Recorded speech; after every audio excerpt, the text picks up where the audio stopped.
Oh, hello, and welcome to Actual Play Rigamortis.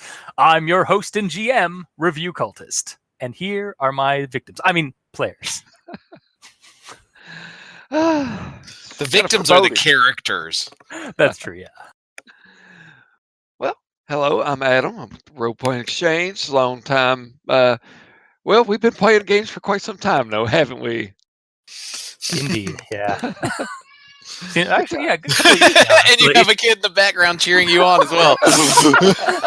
Yeah, get him, Dad. Get those horrors. Look them up.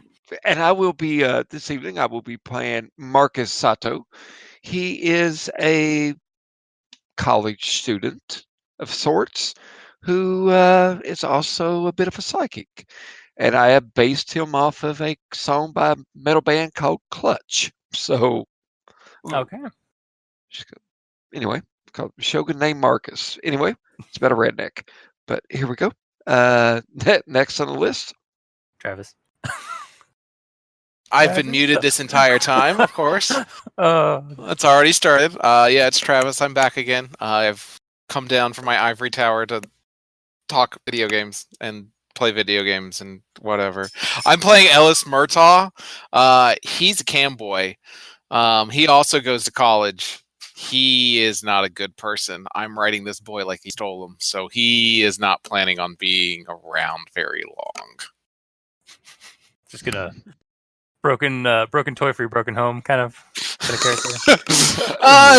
No, if I have the story I'm going with is this is going to be based off a lot of various people from the fraternity house I knew. So I knew people that would make living off of doing online gambling when that was big. So this seems like the next logical step is a guy who's a professional workout gym rat, cam boy, might even do a little bit of catfishing. He does do some regular game streamers, but he doesn't have a camera or a voice modulator. It's mainly to like be beefcake for money. God, are you the kind of web blogger that like throws a chair out of your 8th floor apartment window? No, because he's a coward. Okay. If the camera's on, yes. If the camera's off, no. Okay. In fact, he will act like he throws it at the camera and make sure that the neighbors didn't hear. All right. So can I try to out motherfucker him real quick? Sure, go for it. All right. So basically, Marcus, you've heard of ambulance chasers, right? Yeah. Well, he's a hearse chaser. So, he doesn't do this all the time, and he kind of cases the place. Like, he's not really good at holding down jobs. He doesn't want to work a 9 to 5. But he found out a long time ago that he had these talents or abilities, I guess you could say, and occasionally he will go to visitations, and if he sees the spirit of the departed there, kind of gets a lay of the people, then he doesn't necessarily extort them. He, despite being a piece of shit, but just kind of trolling like that, he tries to be on the up and up, so he isn't just like outright ripping people off, but he's kind of predatory in his employment. Does that make sense? So yeah, you can talk to your dead husband, and so you're one of stuff like like psychics. Yeah, like that. So, but again, I'm going to visitations and stuff like that. I'm doing a good deed, but I'm predatory. You're doing a good deed for money. Yeah. Capitalism, Capitalism, you're doing a good deed, but boys got to eat. So I don't know if I out motherfuckers you or not, but like it's we're not good people in fear. We're scumbags. All right, fair enough. So this is set probably in the here and now.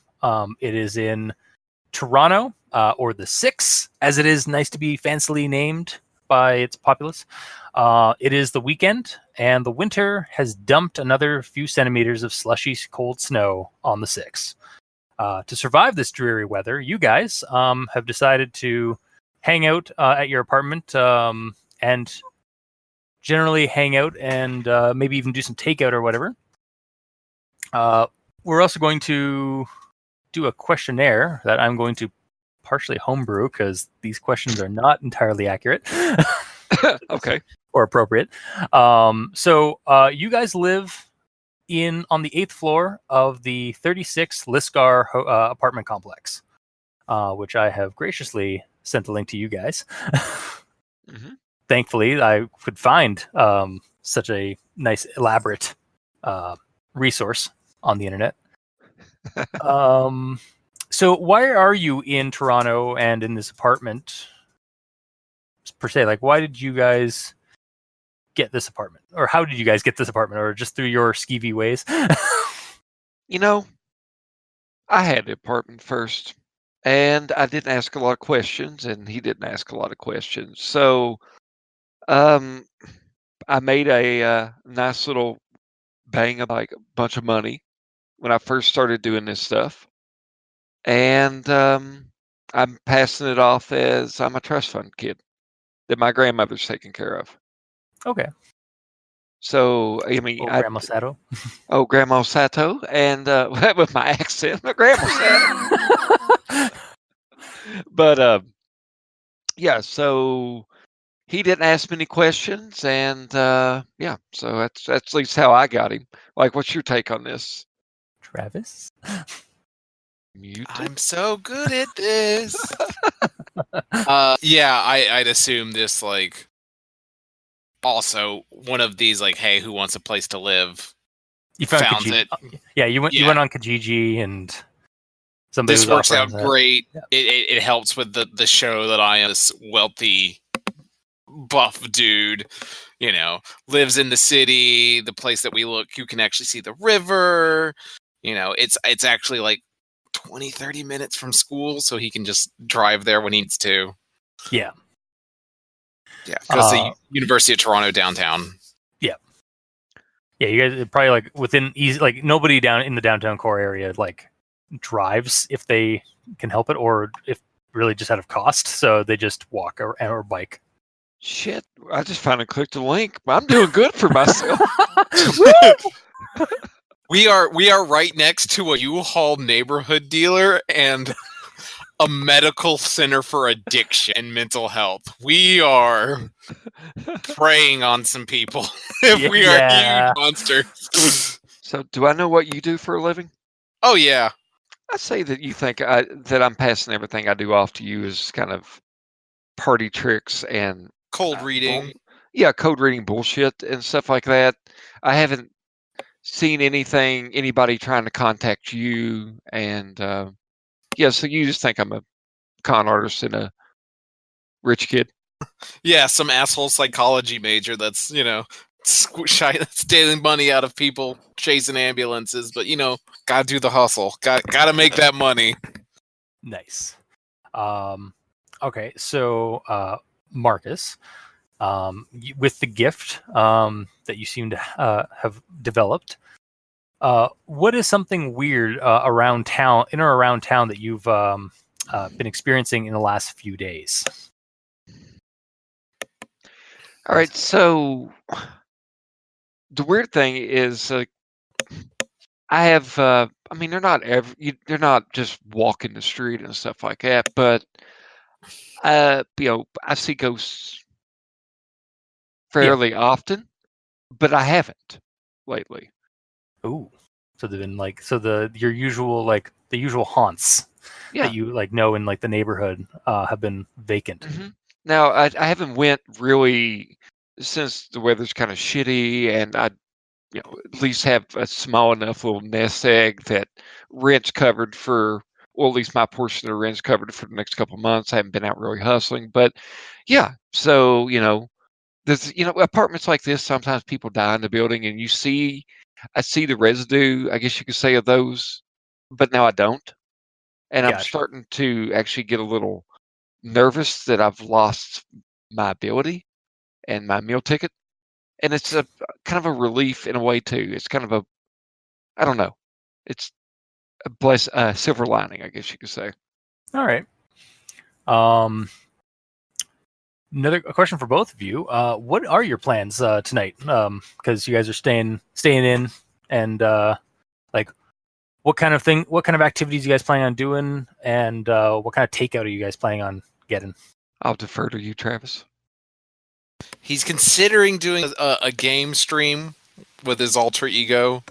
I haven't thought of an alter ego yet that won't be just crude and rude off the top of my head. If I have a suggestion. Okay. This came out of our our Shadowrun game recently. Dank Bro. Dank Bro 99 or something. Yeah. Did I ruin you there with that? No, you're great. Okay. Let me just tag some random numbers. Dank Bro 89. Okay. Wow, god damn it. 420. Come on. No, 420's already taken, and Yeah, that 420 was 69 and 69. So I have to do double 49. But yeah. So he's thinking about it, but he also might treat it as a cheat day and like order some Chicago pizza and just eat a box of cheese wrapped in bread, which is a deep dish pizza to him. Yeah. Yeah, there's a little Chicago style like pizzeria like a couple blocks down. Okay. Sounds good. I think with you going to be streaming and stuff like that, we've got this agreement to where I'll keep the noise down and stuff like that. So I think that, my character is probably going to sit down and read a book and just kind of try to take his mind off of his brooding concern. Okay. So we're gonna start this game around 4:30, 5 o'clock in the afternoon. So it's already dark, as it is in winter. It's been dark for about an hour, and you're reading your book in your bedroom, or are you in the main living room? Also, who's got the bedroom closest to the hallway, and who's got the one that has that really neat like sliding door corner feature? I'm going to say Ellis has the sliding door feature because it looks really nice. Like sit there with his shirt off and pose, so that the door is open ever so slightly to catch the glint off of the Toronto lights, and the hair just slightly blows. And he's like, "How y'all doing today? I just ran a 6K. How y'all looking? Y'all looking good? I know I am." Just ran a 6K in the 6, motherfucker. So yeah, he pays a little extra for that because the ambiance is amazing for his video streams. Yeah. Okay. I believe that my room was probably closest to the hallway, but I'm reading in the general living room on the couch. Okay. Just kind of laying there. All right. So you're reading there, and you get a phone call. I guess you'd have like a cell phone. I guess it would be like you're from your cell phone. You get a call. Okay. I'll glance down at the number first. It's not a number you recognize. Like it's not in your phone. Not in my phone, but it does seem like a Toronto number. Oh yeah. It looks like it's a local number. Okay. So I'm expecting one of those like click. We have been trying to contact you from card services. Kind of, bullshit thing like that. So, hello? Is this Marcus Sato? Yes, it is. May I ask with whom I'm speaking to? This is your. My name is Sato. We are cousins. I just. She. Oh. I'm in the city. She's coming for you. I'm sorry. I'm so sorry. Like the call cannot be reached as dialed. Yeah. Okay. So line cuts off. So he just kind of stares at the phone and tries to dial the number back. I assume it no ring, no answer, anything like that? No answer. I'm disconcerted by this. Mhm. So Would I'm you going like to roll stability? yeah, you know what? I will. And also, you can spend stability to minimize, but I'm not going to because I'm a high roller. And I rolled a 1. So, All I'm right, a high well, roller. I roll inversely high. We're not gonna live very long. This is great. take a 1. That was unsettling. Also because like as soon as he said his name, you suddenly got this like piercing memory or like vision. Being a child, or being smaller, and being in this like backyard somewhere. You look around and it looks like it was a Japanese style home, and there is this large hedge around the entire perimeter, and you smell cherry blossoms and dumplings, like steamed dumplings, mhm. and then it passes. I stare blankly for a while, and since I can't smoke in real life, all my characters smoke in games. So I'm going to step out on the, I guess we'd have a balcony, bougie ass apartment like we got. Yeah. I'm looking at the window. Yeah, we do have a Yeah, balcony. you do have a balcony. Yeah. So I am going to quietly kind of crack. I mean, I'm going to step out, doors still kind of Yeah. cracked, so I Yeah. can hear and smoke. Yeah. And look for whoever's coming for me. Fair enough. Sorry. Sorry, I don't mean to keep interrupting. Just to let you know, yeah, it looks like the it's probably about like basically it's a walkout. Like you're walking like maybe 2 or 3 feet, and then that's basically how much room you have. Yeah. Like it's not terribly wide. Oh, yeah. So you're looking out at the Toronto cityscape that you have view of. Yeah. It's basically exactly how it shows in those images of the link I have for you guys. Yeah. And you're looking around, so you can roll me a perception, or is there a perception check, or is it? No, it's There's not kind of thing in that. No, it's not one of those things, is it? you would offer me a spend. Gotcha. So you're going to give me, well, typically you'll give me something, and if I want to spend, it'd be more. Yeah, There is a notice. There is a notice? Yeah, it's under technical abilities. Okay. Yeah, if you want to roll a or like not roll, if you want to spend one in notice. You know what? I think I still want to hold on. This game makes me nerve-wracking on points. Okay. So, and if I don't get anything out of that, that's fine. I'm just gonna. You're looking down at the there's you see that some snow is starting to kind of like waft down from the sky. So it looks like you guys are going to be in for a little bit more snow. You see the truck down, like you're looking down in the alley, the kind of alley-like streetway that you have between the two apartment complexes. Mm-hmm. And you see like a couple of passerbys like just walking and like coughing as they go through the they trudge through the Toronto evening. And you even see a couple of you see one of those city trucks with the salters going by and like salting the road to stop any kind of like ice from building up. Okay. And you are also aware that your apartment complex has a security detail down at the front lobby. Stan is the guy's name. And he basically watches watches who comes in and out, picks up like drops is basically it's the drop off point for deliveries and stuff like that. And he's got like cameras and such as well. So like if anybody's coming for you, like they got to get through him first. I think I'll even, while you mention that, I'm just going to put a quick call out to Stan. And if he doesn't know me, like this is Marcus Sato. I live on the 8th floor, an apartment, 801. I just got a really troubling phone call.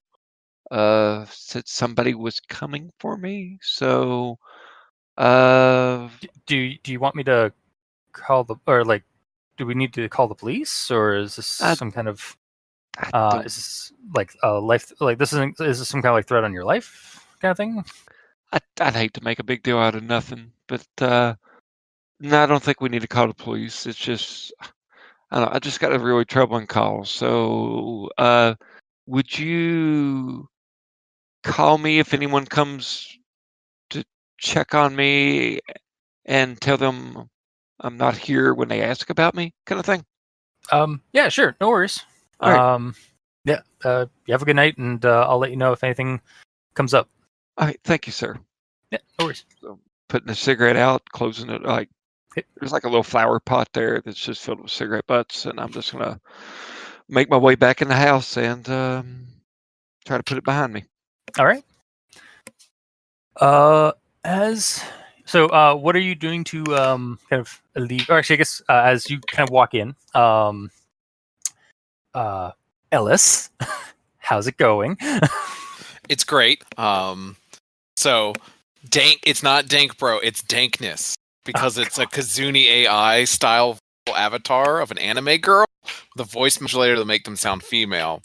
And so they're playing Death Stranding on the PS4 and using that to be like, "Oh, I'm so scared. Please help me," and getting as many people to give him money as possible. Oh my god! What's wrong? Don't So you dark. love this character? So dark. Well, He's basically a professional catfish at this point. Yeah. hey, look, this is better than that video you did where you dyed pancake batter different colors and made like shit for YouTube. I mean, it's a lot better. Yeah. Hustle. Can you guys hear my dog barking, by the way? No. Okay. She's barking at something at the front door. Oh shit. Yeah.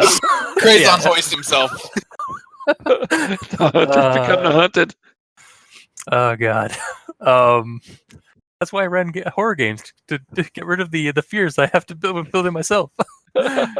Anyway, so okay. Well, you see you keep as you're playing, you're hearing a commotion from outside, like out in the main room. And why don't you just give me roll a d6? Oh yeah, we're on for a good night. That's a 1. All right, you've only made about $10 so far on your stream. It's been a pretty slow night. It pays for dinner. Yeah. Have you ordered dinner yet? Or are you expecting it? No, but it'll pay for it when I get hungry. Gotcha. Well, I guess actually on cue, your stomach does start growling. That was narratively convenient. Yes. Okay, guys, I'm going to finish up this last little run, and I'm going to take a quick break. I just need to go get some food for my tum-tum, and then I'll be back to finish these. Maybe even switch to a new game. Rebecca is visibly cringing in the background. Yes, it works. Oh, this is the greatest game now. Thank you, Travis. All right, so you go to order then? Yeah. So they go and they finish. Yeah. Close the stream up, and it's like a little cat animation of like BBERB as it like dances and runs across the screen. Oh, yeah. It does ooh-woos every now and then, but yeah. Yeah. Leaves, shuts the door, goes into the kitchen. All right, you see your roommate visibly, I guess, distraught, coming back in from the porch. Yo, bro, what's up? Oh God, we're gonna do that, huh? Okay. This guy is. I just got a really weird phone call from somebody who said they were my cousin, and then they just kind of started talking this nonsense shit. Like, I don't know, man. It's kind of got my goat a little bit. You want some weed? It's legal now. I'm just playing the worst person I can think of right now. That's fair. By the way, yeah, it is like legal to smoke even in public and stuff now in Canada. Oh God, my immigration papers. I gotta get them going. No, I'm good at the moment. I'll probably, I may hit you up a little closer to bed. I'm just kind of, just got a lot on my mind, man. But thank you. Yeah, I'm gonna order some food real fast. Do you want anything? You never order before you smoke because Yeah, I get that. I get that. Yeah, I tell you what, I'll go halves. Whatever you're getting, we'll do a double order. I was gonna go whatever. get one of those like giant deep dish pizzas, pepperoni and cheese. Yeah, I tell you what, I'll walk with you. I'm not walking in the snow. Let some other poor bastard go out there. We've Even got better. a front desk for this. They'll tell us when it's ready. Take it back to security. Turning the pizza guy away. Yeah, you're getting called to stand just to let them know. It's like, yeah, we're supposed to get pizza too. It's like, I'm getting mixed signals here. Oh yeah, you put it in your name, it'll be fine. Yeah, and I'll reach in my pocket and pull out like $10. Sweet. Let's check the PayPal. Yeah, extra $5. I knew I'd get somebody. Great. All right, this takes like 30 minutes. I'm gonna go smoke out on the back, and I'll see you later. All right. Okay, so Just come knocking if you want to join in. Appreciate that. Thank you. So you go out to the porch there. Yeah, the porch in my room. Oh, okay. So the porch. I figured there's an entrance. There was a sliding glass door in the bedroom that leads to the shared porch. It actually, your shared bedroom actually goes directly into the living room, based on the photos. Whatever. He goes to the porch and smokes. Yeah. Sorry. All right. So you go out there. You're looking at the apartment and blowing smoke, and it's basically, even if you weren't smoking, you'd probably be getting some exhaust coming out of your mouth. Your breath would be showing in the air. Instagram photo. Yeah. Do you take a look at the Instagram photo? Yeah, sure. You got to check to make sure you got to throw any filters or something on it. Yeah. God, I hate playing this character already. Are you putting doe eyes on it? No, God. No. He's gonna draw on lines to make him look a little bit more chiseled than he is. So I imagine it was a kind of a selfie of and then you got like the cityscape or something behind you. Yeah. All right. Why don't you go and roll me a sense, or do you want to spend something on sense trouble? No. Okay. I probably should have. 1. All right. Yeah. No. Looks great. You're sense trouble's a roll. Inside, but that's fine. Well, generals he would roll for sense trouble. Oh, so you do roll. Okay, so it's for investigative that you academic or interpersonal. Yeah. Gotcha. Okay, so yeah, roll for and you already did kind of, but you can spend if you want. Yeah, I figured I can spend it any time. I can ask you if it's a spend or whatnot, but yeah, he ain't rolling. There ain't no use to roll anything right now. Okay. So yeah, the selfie it's good. It works. As you're putting your characters on, or the things like the different filters on, you're slowly dying inside. It's fine. He's already dead inside. As long as the money covers the pain, it's fine. Yeah. And Marcus, you're what are you doing to kind of once you've come back inside and you're waiting for the pizza and stuff to show up? Okay. Well, I sat on the couch, picked up the book, couldn't read it. And also, honestly, I'm just kind of picking shit up, just trying to keep busy. So, just putting yourself in the right spot. There is a knock on the door to the apartment. Just shit. Damn it. Did the dogs bark the moment you knock? Yep, they are. Oh yeah. I totally forgot. You should go check that door, Crazon. All right. Actually, I'm gonna just let them out for a second. So I'll be right back. I'll be right back. Oh god. Probably watching you pace around. The guy comes in and is like, "Yo, man, really want to? I don't even know who the fuck I am. I can go set it up for you in there, and you can go play a game and chill out." Hell, I got a new avatar I was trying out. Maybe you want to try that one? Be the get you in on the cut. Give you whatever I make in the next couple hours. You can be Dankness's sister, Dankerest. Yeah, I mean that sounds like a good hustle. I'll just keep my mouth shut, and then Oh hell, don't worry. I can throw you. I can throw you. I can do some quick testing. We're Hello. just go talk. We've got it all set up for you. All right. We'll just change the voices. all right. So as we were talking there, he walked in. I hear the knock on the door. Look at my roommate, kind of fleetingly a little uncomfortable, and I'd go, "That's a little quick for pizza." Maybe they've got a couple left set up beforehand. Who knows? So I'm gonna peek through the lock. I mean, a lock, but I guess there's a Yeah. peephole in the door. Yeah. There's one of the little. Ring. Hello. You look out through, and you don't see anybody out in the hall. Why don't you roll me a sense trouble? Okay. Okay. So it's a D6. You know what? I am going to spend one on that, and it's still a 3. Okay. So that's a failure. Yeah. There's nobody out there.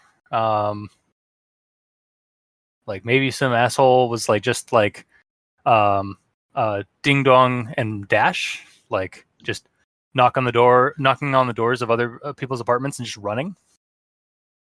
Okay. It's kind of So kind of dumb, but people do it. I'm gonna kind of freak my roommate out, and I'm just gonna keep peeking out the window. I mean, I'm just gonna keep watching out there. Okay. Even stomp my feet like I'm walking away. Okay. Yeah. Nothing for you. You stand there for like 10 minutes. Nothing. An awkward 10 minutes. What is?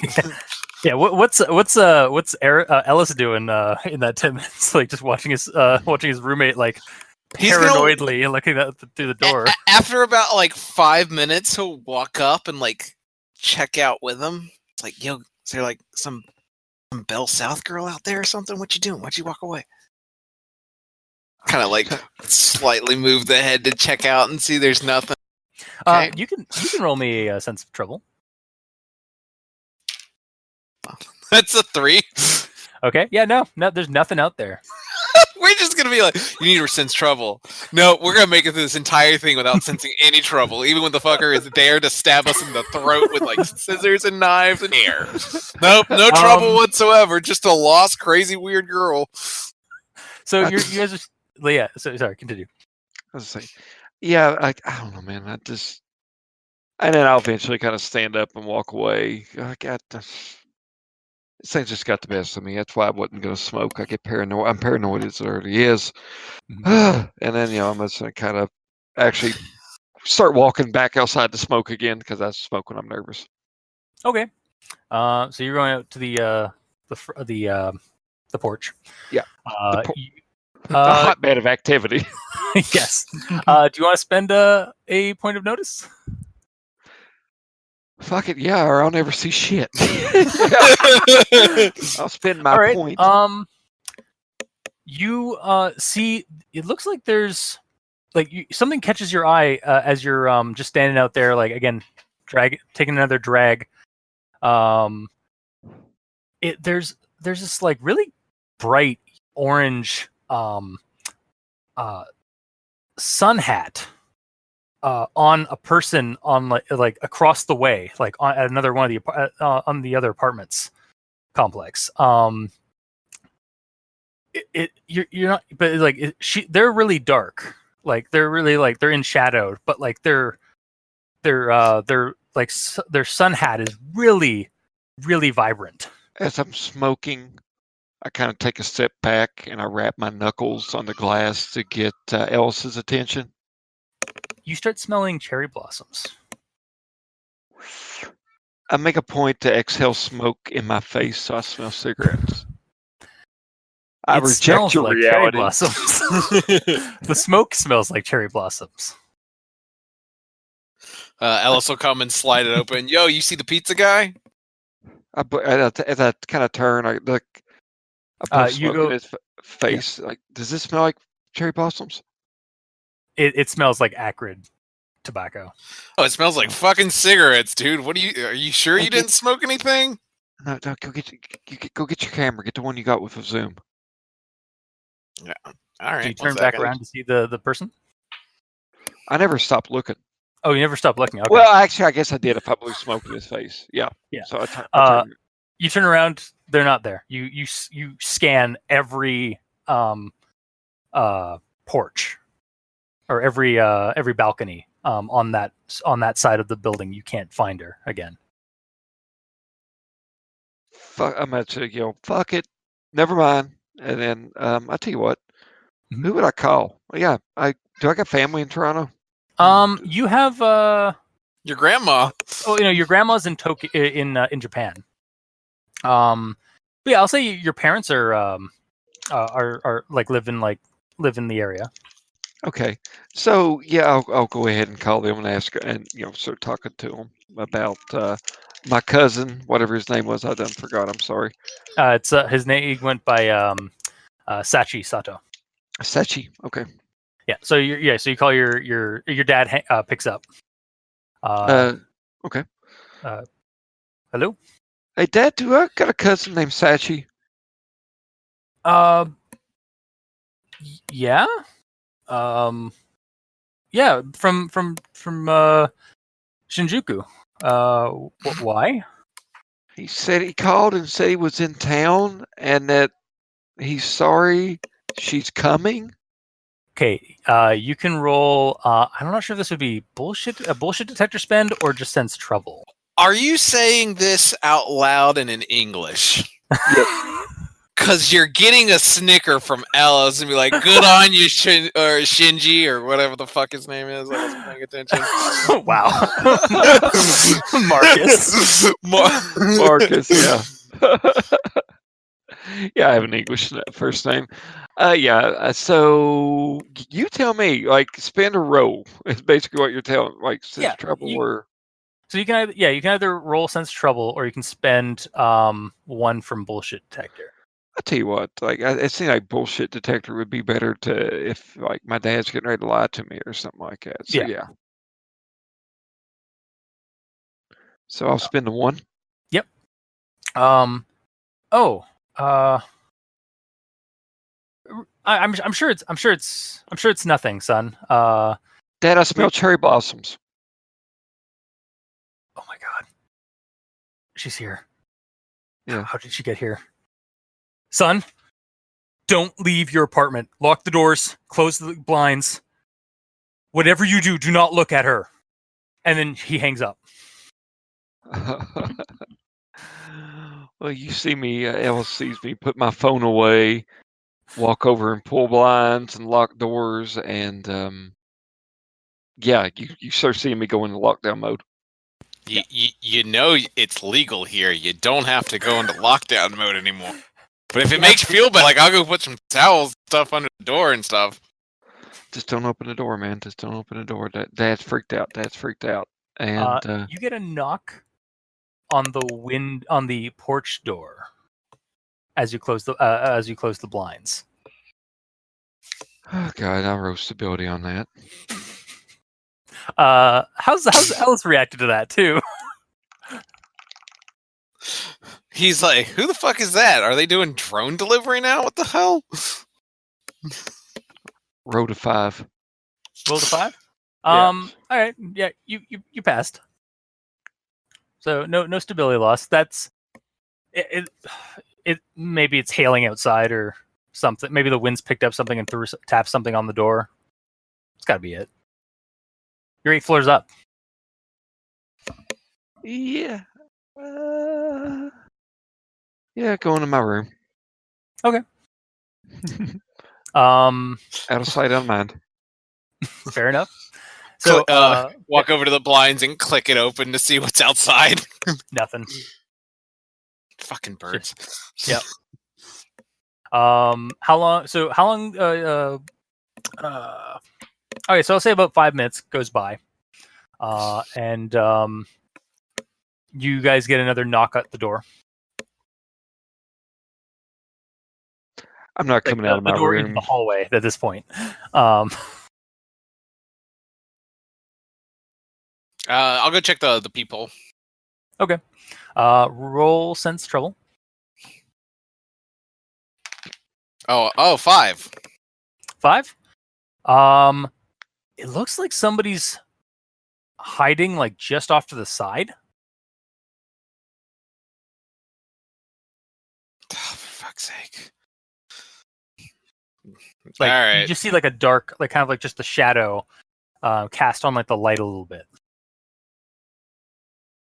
I ain't the pizza person, so whatever. Fucking lock the door, double make sure it's locked, and just go away. Then get out the cell phone and call the front desk. Hey, it's Stan. Hey, I know you. Sorry to bother you guys. There's some asshole running around up on the 8th floor, knocking on my door, and every time we check, it's somebody else. They're hiding. Can you just come bug them and get them away? I'm doing work. I don't really want to have to deal with this. Yeah, sure. Just give me about 5 minutes. I'll be up there. And, yeah, thanks. Yeah, no worries. Dan's on his way up. And what are you doing there, Marcus, in your room? Oh God, I'm turning to my crutch, and my crutch would be, even though I don't know, trying to reach out with my psychic ability, I guess, trying to sense, like, of course, yeah. So I guess I'm trying to use it like a sense trouble. Okay. My Oh, so you're using your psychic ability? Yeah, even though technically I'm a medium, so I mean it's more speaking to the dead and stuff like that. So I mean, you can tell me what degrees of success, if any, and if I need to make a point spend. Yeah. Okay. What do you got for? Yeah. This could be a sense trouble, I guess. Want to roll that? Okay. Alrighty. Since And that you seems know to be what? the I thing. rode so good before. I'll spend 1, and I'm glad I did because that's a 4. So I 4? do succeed. Okay. You you start like kind of like going into like the trance, like the medium kind of state. Yeah. Kind of the meditative like trance situation that you've like kind of come to like realize like how you can do it and such. And you start like getting these flashes of imagery. It's like your whole like like you're slowly moving toward the elevator of your hallway. As it opens up, and Stan, the security guy, is just walking in or walking down, and like he's got like a big mag light on, or like just like not on, but like just because it's all lit and stuff, but like on standby. And he's just looking around, completely nebulous of your viewpoint, and as he passes by your viewpoint, your vision starts kind of going up to his height and then higher, and then starts kind of like almost like distorting, or like it's like the viewpoint's like tilting as you're getting up onto the up to the ceiling, and you're following from behind Stan the entire and like just watching him at this tilted angle at the top of the ceiling, and just watching him as he looks down the hallways and like looking for any like in any of the alcoves of where somebody might be hiding. And then you pass this like little like reflective space of this reflective like piece, like probably the panel where the fire hoses and stuff would be for your hallway. And you see a extremely tall woman, pale white dress, black long hair that goes down to her wrists, and this orange vibrant sun hat, and she is got to be at least 8 feet tall. And she like looks through the reflection, and you like notice the glass cracks a little bit, and then the vision stops. So Want to roll me that stability, buddy? Yeah, I kind of figured that was gonna happen. 4. 4. Okay. Yeah. You're fine. No, I'm not. No, I'm No, not. no, you're not. I'm screaming for Ellis. Ellis, you're being called. Yeah, run in. What the fuck's up? Dude, she's out in the hall. She's out in the hall. She's walking behind Stan. I can see it. I can see it. I can see it. We got to get out. We got to get out. We can't stay here. We need what can a point of occult studies give me? Okay. For how would I fight this? Point of occult. Or I tell you what, if you want me to give you, we can get back to that if you want Yeah. to do something else. Okay, yeah.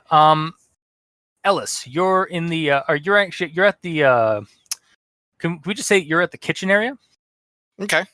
Okay. You notice something kind of weird. You guys don't have 2 pepper bottles. You only have 1.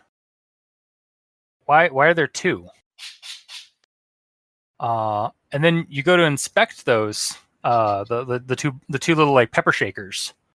Like they're like clear glass ones that would have like pepper that you can see like kind of poked, and then it should be like salt in the other one, but it's just this black stuff. What the fuck? Shake it. Yeah, he shakes like the one. It comes out like salt, but it's black. Like the finger and touch it. Does it like stick to the finger like regular salt? Yeah. Sniff it. It smells fine. Lick it. It's gone black. It's fine. It's salt, but it's gone black. Does salt go bad?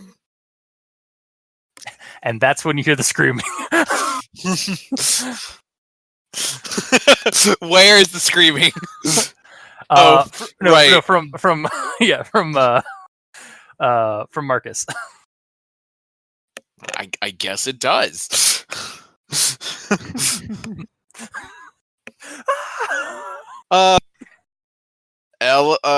Marcus? It's okay. We can buy more. I'll just go check the cabinet. Check for...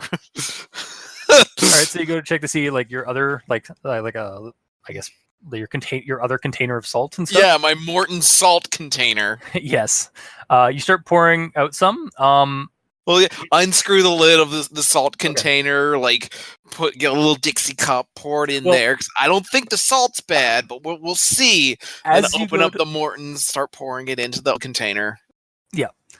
As you go to open it up and you look inside, you visibly see the salt go from white to this like black, almost like the color is creeping, or the black is creeping into the white, like strands, and turning the entire container of salt into black salt. All right, I'm gonna roll stability for that one. That was a 3. Okay, take 1.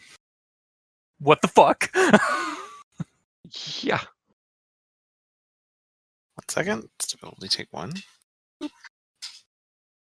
Yo, Marcus, you chemistry, right? The why does salt turn black? Is that like some chemical reaction? All right, back to Marcus on the occult roll. Okay, so the cult spin. Yeah, so you hear that like that the salt has gone black. In some of your in Buddhist teachings and spiritual occultism of Japan, when evil spirits are around, they taint purity. And salt is a good. A lot of people, like when they're trying to keep yokai or demons and spirits out, they will put a bowl of salt in the room in case it goes black. So, okay, that's not helping. Okay, so fuck, we can't make it past the hallway. I'm gonna run into the kitchen, look and see it myself. Yep. Roll stability. Fuck. All right. 6. All right. You were know what? expecting this. Yeah, I was expecting this. It doesn't make it better, but I was expecting this. Even watch him pouring the salt into it and it turning black, and I'm going to grab his wrists very lightly and kind of step closer to him and go, got to leave. You get a knock at the door. My wrists, my hand tightens around your wrists where I just grabbed you a little bit. I don't think we're safe here. Oh. Don't. Okay. Thumbs up. Right. Let's check the door. No. I'm actually running back to the bedroom and I'm gonna try to tie my sheets into knots. Like if we have to drop down to the next floor and run. Please do. Check the door. Okay. While he's running away. You go check the door. You see Stan. He is a very tall black gentleman. Just kind of waiting at your door and is like, hello, 801? You guys were the ones that called about the security or the assholes? Yeah. I won't open the door. I'll just like start yelling, "Hey, Stan, thank you. Sorry. My roommate's freaking out a bit. He doesn't want me to see anybody. Yeah, I think he's having a break, so yeah. Well, I'll keep you informed of what's going on. You got your cell phone on you? Yeah. Yep. Yeah, just if I send you a text, I might need a happy one. Okay, dude, this ain't cool. Like calling false flags on like shit like this. Like Fred downstairs. Like I got Fred covering downstairs, but like we're supposed to have 2 people at all times down there. Yeah, I get it, man. I get it. I thought we actually had something going on. It might be my buddy. It's school stress. You get all that. Sorry. All right. Have a good night. Night. Okay. And yeah, he leaves, and there's nothing else in the hallway that you can see through the peephole. Pulls out phone. How long has it been since I ordered the pizza? It's about probably about 15 minutes. Okay, there's still 15 minutes left. We're good. Yeah. You're doing a damn assault. I can't leave, and you're trying to run out the goddamn window. And you told me not to leave. You don't know what I'm doing. I'm just making an escape route. I'm giving us options. Damn it. Okay. Yeah. So you guys are. What are you guys doing in your apartment while you're waiting for pizza? Well, I mean, now I'm gonna go check on this kid that just ran away, and because so you go it's into like his room and you knock on his door. Hey, Mark, you okay in there? The door's not open. I mean, it's just you hit it, and it kind of goes open, and you see me just nodding like a Marcus, and a comforter. Yeah. Sorry, Marcus. You do get a text message on your phone. I will glance at that. It's your dad's. He says, "Don't trust anyone trying to get in." Okay. Just exclamation point! Exclamation point! Exclamation point! Okay, I'm gonna walk over. You know, as I put down my sheets that it's just knotted up there. I'm just gonna go walk over and show my phone to him, like, this is my dad. You saw the fucking salt. Something like, and then I explained to you, like in some cultures, that means that there's something evil here. I get this freaky little phone call, like we can't open the door right now, okay? Like maybe we're okay, maybe we're fine if we just stay here. But if case we're not, then I pick up my sheets that are all tied together and it's like, you look like you weigh 125, 140 pounds maybe. I think it should hold. This is Egyptian sheets. High thread count. We're only 8 floors up. We're only 8 floors up, but we only need to get down to the 7th and run. All right, man. I believe you. Let me go call the pizza and tell him just to get him to do the front desk. I'll sit here with you. And in the back of my head, Ellis is like, God damn it, what did this guy get into? Did somebody lace his cigarettes? What the fuck is going on? It's not the first time I've had to deal with this shit. I guess I gotta go cancel the stream and worry about dealing with some dude tripping out. Damn it, I'm the one on the weed. So yeah, at this point, he's like, all right, man, well, I'm gonna go cut the stream off and we'll bunker down for the night, okay? All right, appreciate it. Thank you. All right, flip open the phone, call the place for the pizza. Okay.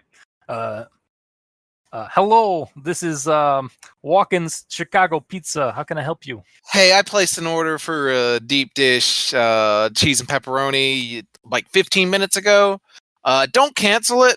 Just give it to the front desk. Tell them it's an apology from me for all the shit that we've had and put through. But yeah, I won't be needing it. Just have your delivery guy go and put like like $5 on it for your tip. I understand, sir. Yeah, I will try and get a hold of our delivery guy. He left about 10 minutes ago. All right, cool. Thanks. All right, thanks. Bye. All right, go into the bedroom. Take down BRB for a second and be like, hello, everyone. Bad news. My sister is having some really bad times today, so I'm going to have to call it early. Crying face. So please, if you let's send a raid to some of my other friends, and sorry for cutting it early tonight. Bye. And then like go and just like find some random jackass and just raid them. Hopefully like crash their stream because they're not used to dealing with the shitheads that is my streamers or is my subs, and then like close it down and then be like, all right. As you get out of your room, you get a call back on your phone. Yo, what's up? Oh, is it? I'm guessing it's the pizza place. He checks the number. It's pizza place. I was like, hey, dude, I'm at what's the number for your room? I'm in the elevator right now. Hey, man, sorry, you got to go back down. Just give it to the security desk. My roommate's really having a bad time. I don't get you sick, so I'll give you an extra $10 on the delivery. Don't worry about it. Are you sure? Like, I'm right here. Like, I'm at floor 8 right now. Man, you know how it is with people. Sometimes they just freak out. I don't want to worry about. I don't want to mess with you. Just take it as an EV delivery. Okay, so there's an agonizing amount of silence, followed by poo, poo, poo, click. That looks at the phone, just like he's like going, I don't believe there's death metal in the elevator. There can't be death metal in the elevator. I'll roll a stability really fast. Cool. The elevator always plays Mandy all the time. All right, well there's another one, so I guess I'll lose a point of stability. Yep, that was weird. And Marcus, you're still building your escape plan. I assumed it, like if I tied 2 or 3 sheets together and I've knotted it up, but I'm not opening the door. In fact, I think what my plan is I'm not going to open anything until I absolutely have to. So I have actually I have a few, like I guess like a baseball bat because I love the Toronto Blue Jays. Sure. I think that's their baseball team. Yes, the Blue Jays, Maple Leafs, and the Raptors have basketballs, and I need a bat, so I'm actually going to tie the other end of this to a bat, so like I can run outside and throw it through the wrought iron. Yeah, I'm making an anchor, so I don't have to bother tying. But after I do that, I'm texting my dad back. It's like, who is she? Who is she? What the fuck? The salt turned black. So okay. Oh, you explain all that through text? Yeah. Okay. Text speech.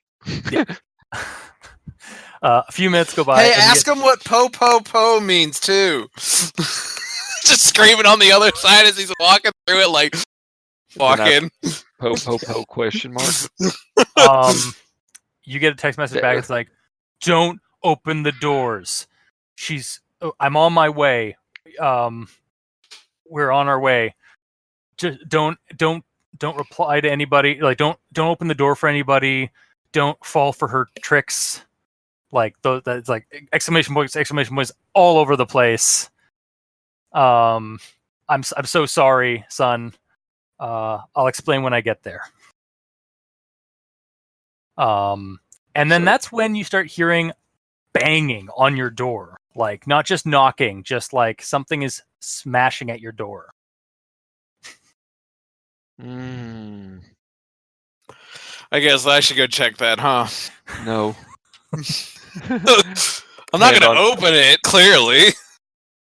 You know what? If you want to peek through the peacock, go right ahead there, Travis. Well, at this point, he's like, all right, there's something weird going on. This guy's freaking out. I might as well try and... He's not quite sure if it's ghosts. He's definitely weirded out by the whole situation, but like, let's make this guy not get freaked out, because this is how you get killed, because he has a bat. I'm freaking out. Yeah. So he's gonna go. You're having a bad day. You're having a bad high. He's gonna go grab a knife and out of the butcher's block and check the people. You look through the people. Yeah, but that sounds there's like a great idea. Vibrations. There's like vibrations coming off of the from the banging. But you go to look outside and there's nothing there. Yep. Okay. I tell my dealer it's to not at give the me door, this shit. It's kicking at the walls, like around your apartment. And that's when you get a text message from Stan. We're getting a report of like a disturbance on your floor. So what's going on? 1 second, Stan. Takes a video of the door, holds the camera up to the peephole. Kick. Yeah, it's just going off like that. And then you send that back to him? Send that to him. I don't know. Okay, he replies back, God damn it. All right, we're on our way. TY, there's a pizza in this for you. Or on the way for you. like the thumbs up emoji. So you're waiting there. You're still hearing that. You start hearing some of your neighbors through their walls, like, "Hey, keep it fucking down back there." Like, you just hear that muffled, like through the walls. Like, what the fuck's going on? And then you get a knock at you actually get a knock at the window again. But it's coming from like one of the sides. Hey, Marcus, is it okay to open the blinds, or is that against the rules here? Alexa, play Baby Shark. Baby Shark, do do do do do do. Baby Shark, do do do do. Mommy Shark, do do do do. So as all the banging is going on throughout the house and the windows, like that's what's playing and all that, and just kind of like, and every now and then it's in rhythm, so it makes it even worse. Yeah. But I had to say it real low because I'm sitting next to one of those cursed boxes right now, and I was afraid Ron has to go, no, stop. And then my 4-year-old would walk in here going, Baby Shark. I mean, it would be really awkward. So, but yeah, I'm so not. You know what? I think my curiosity as I'm listening to Baby Shark play, I would kind of like move the blinds a little bit to see. Okay. You see a hand like furiously like knuckling your window. It's a man's hand, and it's coming in through the kind of separator to the next apartment over. There's a man's hand reaching through the divider, through the space in the separator between your two balconies. I'm gonna point this out to Marcus. Oh, hold on. That's another 6. I'm rolling like a bastard right now. Thank you, Easy Roller Dice Cup from EasyRoller.com. So So you got a 6 there? Yeah, I wrote a 6 on stability, and I'm just Okay. gonna open it, like show it to Marcus. Ellis, I'm showing it to myself. you're I'm Mark. sorry. I have disassociates. I disassociate. flustered. Does Okay. Ellis see it? Yeah, do looked I at see it or do I need to roll something for that? You recognize that like with that stability roll, actually, you notice that like you calm down a little bit because you realize that recognize that's your neighbor. It's your neighbor's hand. Okay. Is it just his hand and nothing else? No, it's his arm going through the thing, but you can't see like the full. You can't see all of it through the separator. But he's like hammering. He's trying to get your attention. It looks like. Okay. Just okay. Not opening the windows or doors. Dad's got me totally freaked out. Though I'm starting to wonder like what my parents are going to be able to do to save this. So I'm getting kind of scared that Dad's going to do something crazy like sacrifice himself. So at this point, Ellis is going to like sit down in front of Marcus. Is like, listen, dude, I know you're freaking out right now. We are gonna get kicked out of here if this continues. So I don't know if this is a ghost or a break or something, but I'm gonna need you to find me some place to live after this. Because I'm here for you. And I'll ride this out with you.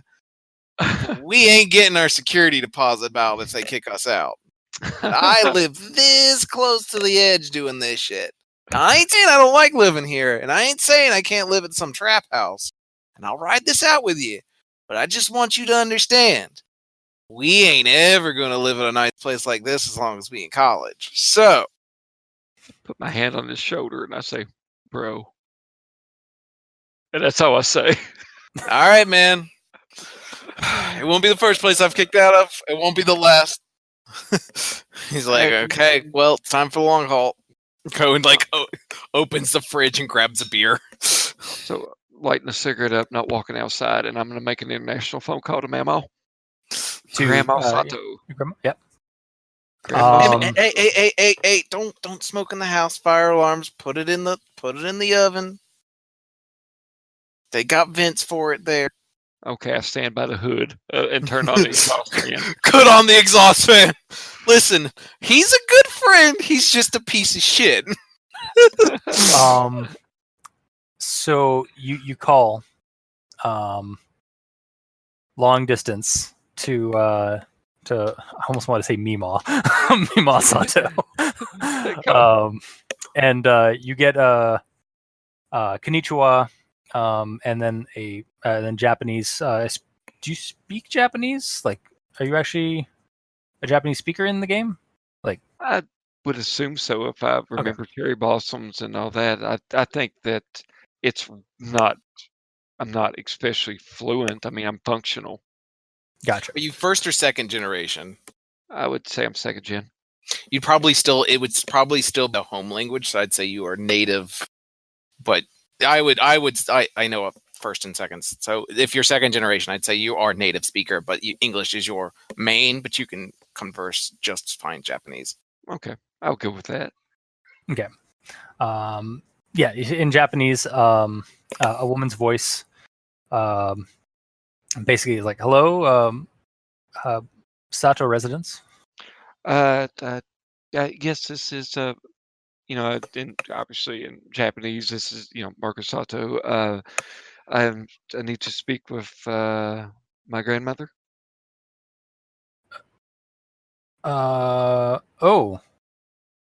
Marcus Sato. Mm-hmm. It's a fan drones on in the background. Yeah, and the beating of the hammering on the door. Well, this is Tomi Sato. I guess I'm your cousin. Grandma is sick. She's currently in the hospital. She's been in the hospital for about a week now. you hear me making that, by the way, for those of you at home, I don't know if I've mentioned it beforehand. I'm calling Grandma because she's my source of stability. Yeah. So right now, I am rolling a stability check because my source of stability is not so stable. I'm going to go ahead and spend 2 on that. And I rolled an 8 because apparently I'm a sociopathic bastard. So I still lost 2 though. Okay. Yeah. So you still lost 2. It's like, oh, that's not good news. Yeah. She fell ill last week. I'm surprised your dad didn't tell you. Oh, my dad's on his way here, and also somebody called on the phone saying "po po po." Oh no. I'm Oh so no, sorry. no. Fuck you, Travis. I'm so sorry. You're fucked. She's after you again. Again. Sorry, I should have been muted for that. Again? Don't you remember? No. You came here when you were young. Probably like 10, 12 years ago? Yeah. Or like you don't remember why you had to leave? Do I remember? It starts kind of coming back to you as she explains that you were at your grandparents' place last time you were in Japan.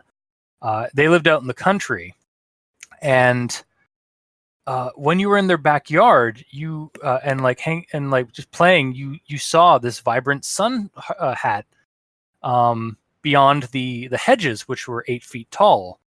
And when you looked through the hedges, you saw this very tall, 8 foot, in fact, woman with long black hair and a white gown, staring back at you. And you shrugged it off. You thought it was weird. And when you told your grandparents about it, they went into a panic. And your grandfather ran out and went to like rally a bunch of people that were related to you. And you remember it's kind of a blur, like what happened that night, but like you had to like stay in your room for the whole night till the morning, and then a bunch of these people that you'd never really seen before, but were all your family members apparently, huddled up into a moving van with you in the middle, and raced you to the airport, and you were told that you could never come back to Japan. Like you were never to go back to like on a trip to see family in Japan because you had been marked. You'd been taken a fancy to by this yokai, this entity. And you remember smelling cherry blossoms because there was a cherry blossom tree in the backyard, and when you saw the woman, she smelled like steamed dumplings. And yeah, so that's just kind of racing through your head as she is like kind of explaining to you like why you can't come to Japan, or why this incident happened. I just wrote a 5 for stability. Yeah. Oh, Take you don't say. one. Take Okay. at least 1 for that. Okay. Damn it. Oh, you don't say, huh? Well, well, look at the time. Are you? Is she? Yeah. Just don't leave your lock the doors. Stay there till morning. You can't she's going to get you if otherwise. Oh no! Oh no! Oh no! Oh no! And How then do I fight? hang up the phone. I honestly think it would be more dramatic if there's a reason why I get off the phone. Yeah, fair. Actually, yeah. As you get off the phone, or as you're like on the phone with him or with her, Ellis, you get a call from Stan. Hey, Stan. Dude, what the fuck? What the actual fuck? I am outside in the hallway right now. There is nothing in front of your door. Are you kicking it and punching it from the inside? Why the fuck would I do that? There's a ton. We're all out here. We're out here. A bunch of your floor mates are all out here. Or through their doors. They're looking out at us here. There's nothing here. You know what? I can prove this to you right now. I'm gonna go start live streaming this shit. Because I'm an in-person live streamer. Yep. All right, well, you get to know my business, but here you go. Give me 5 minutes, you can see exactly what's going on. I like how you take this Shane You're gonna have to Dawson open the door soon, man. This is fucked up. Listen, man. This ain't a game. You guys, you gotta have to open up because, we gotta have to talk about this. All right, I'm gonna use law. I'm gonna actually spend one to know that I can say that basically to see if there's a way to basically invoke, hey, this guy is having some health problems. I'm going to take care of him, and the moment he is done, I will let you in. Okay. That just spout legalese essentially of just sanctuary. I'll let you know as soon as that happens. But until then, I gotta ride this out with him. In fact, we'll say that when he says, "Hey, I need he'll walk into the bedroom." Yeah, man, and just to walk away from to Marcus, so he doesn't hear this. Yeah, Stan just also is man, you got 10 minutes before we call the cops. I mean, you can. This call shit the ain't cop. funny. I don't know what to tell you, man, but he ain't if he needs help, we need to call somebody. I can't. He will probably do something worse if people come in. We have I gotta let him ride this out for as long as possible. Ain't the first rodeo, ain't the last rodeo. I'm sure people I know, but I understand. Get the bosses on the phone, get the cops, whatever. But he ain't gonna come out, and if he does, something bad's gonna happen. All right, man. 10 minutes, and then he hangs up. 5. So, yeah. Marcus, you got 10 minutes to quiet this whatever the fuck's going on down. Do what? Yeah, and that's when the phone Tommy's hello, click. And I walk in there and go, we can't open the fucking door till the morning. Well, you're going to have to somehow explain this to the cops in 10. I tried all the legalese my lawyer told me. Don't worry, it wasn't my really lawyer. I catfished him for a bit, and then I got the money out of him. But I make sure the door is like the deadbolt. Is he yelling through the door? Or was he calling on the phone? Oh, no, he was calling on the phone. You could see him outside the door, though, probably. Do you look through the peephole? Fuck yeah.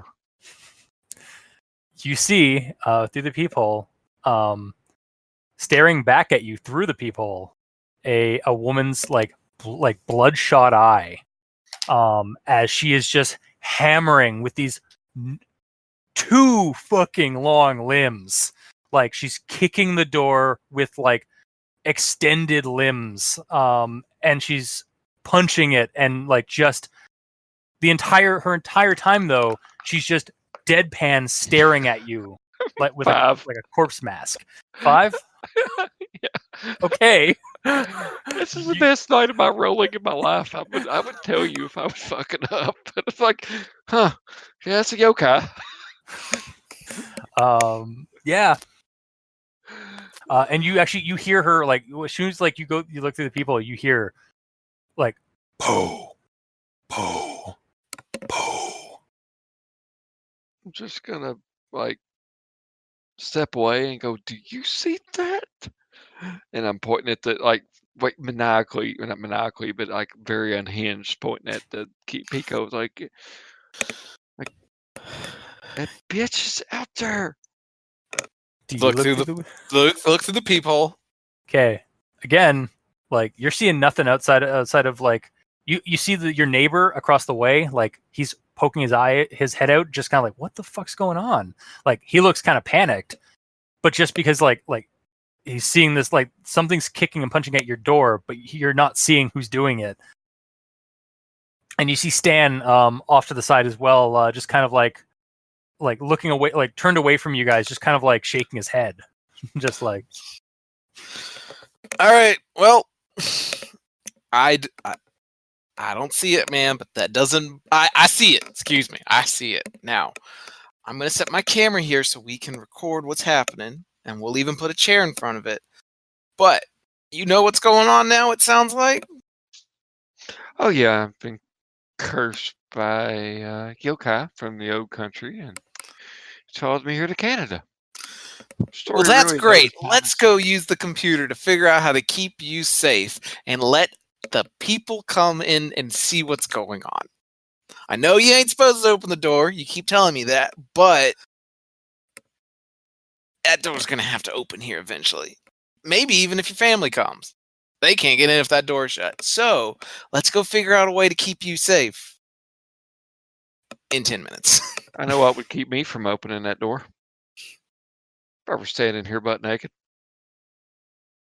So about half tempted to strip down ass naked to stand in front of the camera. Like, yep, I'm here. Hi. That goes against TOS on Twitch. The other places might be fine. Now, I say we go look this up really fast. Now, if you Oh will God, just is your character follow also like a me- dabbler in the dark web? No, God because damn that's it. too advanced for him. Yeah, that's fair. That's fair. Yeah, he has an Etsy page. A dark Etsy page. But I will use. I will try. If Marcus will follow, we'll go sit at the rig, and I will use a computer use to just like figure out what to do. Okay, fair enough. Or is that investigative procedure I would say that is a 2-point or research? Can Yeah, I assist with an occult studies? occult Spin. studies. Yeah, if he's searching, I'm gonna kind of help him with keywords and stuff like Okay. that. So I will spend my last Yes, occult okay. study. Yeah. And I can use a research. Yeah. Okay. Yeah, go for that. With those 2 spends. You I'm gonna say that you look up some, like you kind of like punch in so you do some magic on the internet, some deep diving. You find some information from like when roughly you were in Japan last, Marcus. Okay. Zoom and Uh, enhance on that, yeah. Ellis. Yeah. There was a news article about a shrine that had been disturbed, or like due to like construction, and like an entire town was in an uproar over it, like because they were kind of screaming like heritage site, historical like disturbance, and also like some more like superstitious kind of stuff, like you're disturbing the spirits that were imprisoned there. And like you see images, like older images of like a broken Jizu Buddhist statue, like the guardian Buddhist statues that are at certain shrines. You see like a broken one that's like head has been broken off, probably by some of the heavy machinery that is in the background. Sorry. And you also, apparently this whole town was in a complete uproar. Like they were rioting that almost the entire week regarding it. You okay? And you get a name of something, of the thing, of like some of the what they said that like the spirit was, or like the spirits were. Hachishakusama. And you tried looking that up. And you really don't find a whole lot, but you do find that like generally yokai and malevolent spirits in Shinto and Buddhist Japanese religion, stuff like that, they are compelled through Buddhist prayer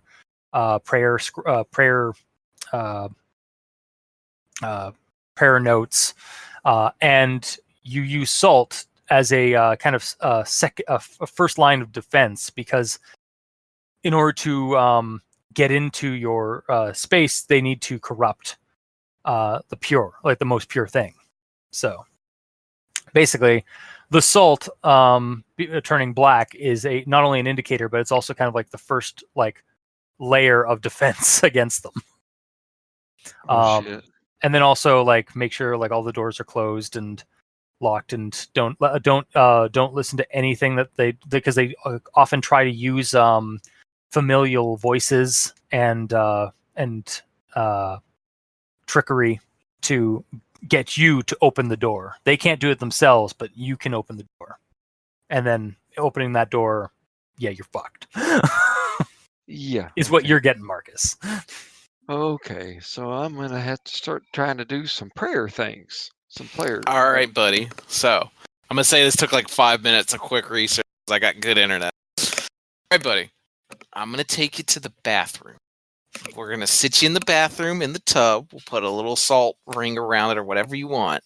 But then I gotta open this door. Maybe you have like 2 or 3 doors, and like they ain't gonna look for you shitting in the toilet. So you're gonna have to ride this out by yourself because people are gonna try and figure out what's going on.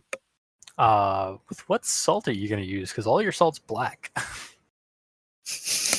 I don't know, man. I'm just trying to get this guy out. Like, I don't know, God. I'm just trying to do. Just gonna keep handing him the salt and like, well, like the mentality is like, all right, well, you can't let them in. Well, they're not in yet, and if we have multiple doors, that means there's some way to keep it locked. So, what I'm gonna suggest is that you go into the bathroom and shut multiple doors behind you, because then, well, there's multiple doors, and I can try and keep these people around so you can see what's going on. Hell, you can even take the live stream camera, TOS it, whatever. Here's a couple of ones. Just cover your dick. But like, if they see what you're doing and I'm not there, maybe I can talk them into like not letting things go too bad. You got 5 minutes. Does that sound good? I'm getting southern now. Fuck no. Fuck them.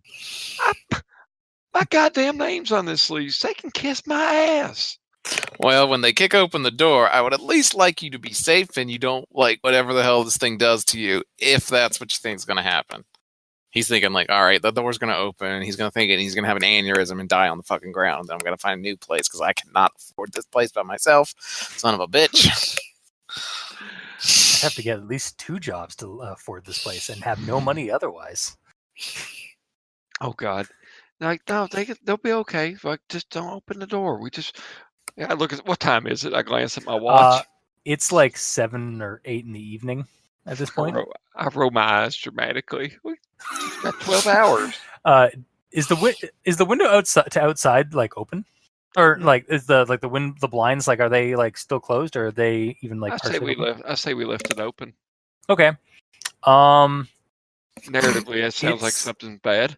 It is snowing a little bit heavier as well outside.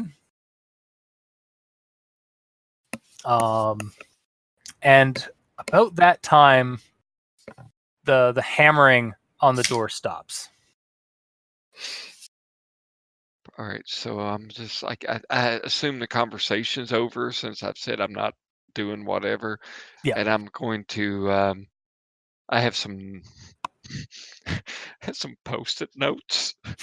So I'm going to do my Buddhist prayer stuff. Like, I do remember I did put, I don't mean to be dissensitive about that. I really know nothing of what I'm talking about Buddhism. But I believe I'm going to try to, if my source of stability, which we did put as Buddhism, like I would like to try to maybe do the prayer cards or the notes. Yep. Okay, so you basically spend like, when it finally starts quieting down, yeah. as you start like writing the notes on yellow post-it notes. Yeah. And I'm just going to start. I'm going to slap a few on the door, one over the peephole. Put some on the pepper the sliding glass door. I'm putting my work, like, it looks kind of crazy. Ellis. Yeah, kind of like crazy person, just like slapping like post-it notes to themselves, Yeah. as well as everything else. Yeah. And yeah, you get another knock on the door. As the after a few moments of like quiet, there's a knock on the door, and it's like, "Yo, 801, you guys still okay in there?" Yeah, we're fine. If they people quit beating on our door, we're okay. Nobody's. What is going on? Please open this door. We have, like, we've already called the cops. I'm sorry, it's standard procedure. Like, we're trying to get you help, sir. Yeah, and it would help me if you just come back in the morning. Like, we got this. It's fine. Like, there's someone like we're not touching the door. I don't know what the hell's going on. I feel like my life is in danger. Like, you all, like, trust me, it's not us. That And sounds like some kind of negotiation or some kind of interpersonal like role to like trying to like get him to like convince him to leave. I'll spend my negotiation. I have 1 point in negotiation. So Yep. look, it's not us, okay? I swear to God, you've already talked to my roommate. Like, someone's doing this, and I feel really threatened. And like whenever the sun comes up and everything's great, yeah, sure, I'll walk out of this goddamn place and I'll never walk back in it again. But I can't do this right now. Please. And then I'm just going to sob. Okay. All right, sir. Damn it, I'm gonna regret this. We're gonna wait till morning, and we're gonna call an ambulance. We're gonna get you to the nearest hospital in the morning. It'll be okay in the morning. It'll be okay to ugly crying the whole time. Yeah. Ugly crying. Ellis is getting uncomfortable. Yeah. And then you hear like he's in another room. This is fucking weird. Like, so yeah. You hear muffled. It's like, all right, people, show's over. I don't know what the fuck it was. Just go back about your day. Sorry for the disturbance. Come on, Fred, let's go. And then you hear that muffled as they walk down the hallway to the elevator. Do you know what penny locking a door is? I do not. Okay, so when you penny lock a door, you shove, like, usually it takes 2 people. But I know this because I did it to somebody once, got up an asshole. All right, so you push in on a door and it gives a little bit, and then you take a handful of change and shove it in the door, and then you quit pushing on it. Okay. And then like the pressure or like keeps it locked or something? Like, yeah. All right. How's your roommate dealing with this? Well, I'm just trying to think the room swings in anyway. Yeah. I'm making a stability roll because he's gonna have to start packing up his computer. Like, we getting kicked out of here now.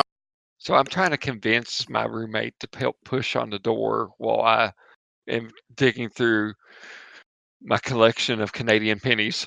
Yeah, the extinct Canadian pennies. Yeah. They're now just conversation pieces on a table.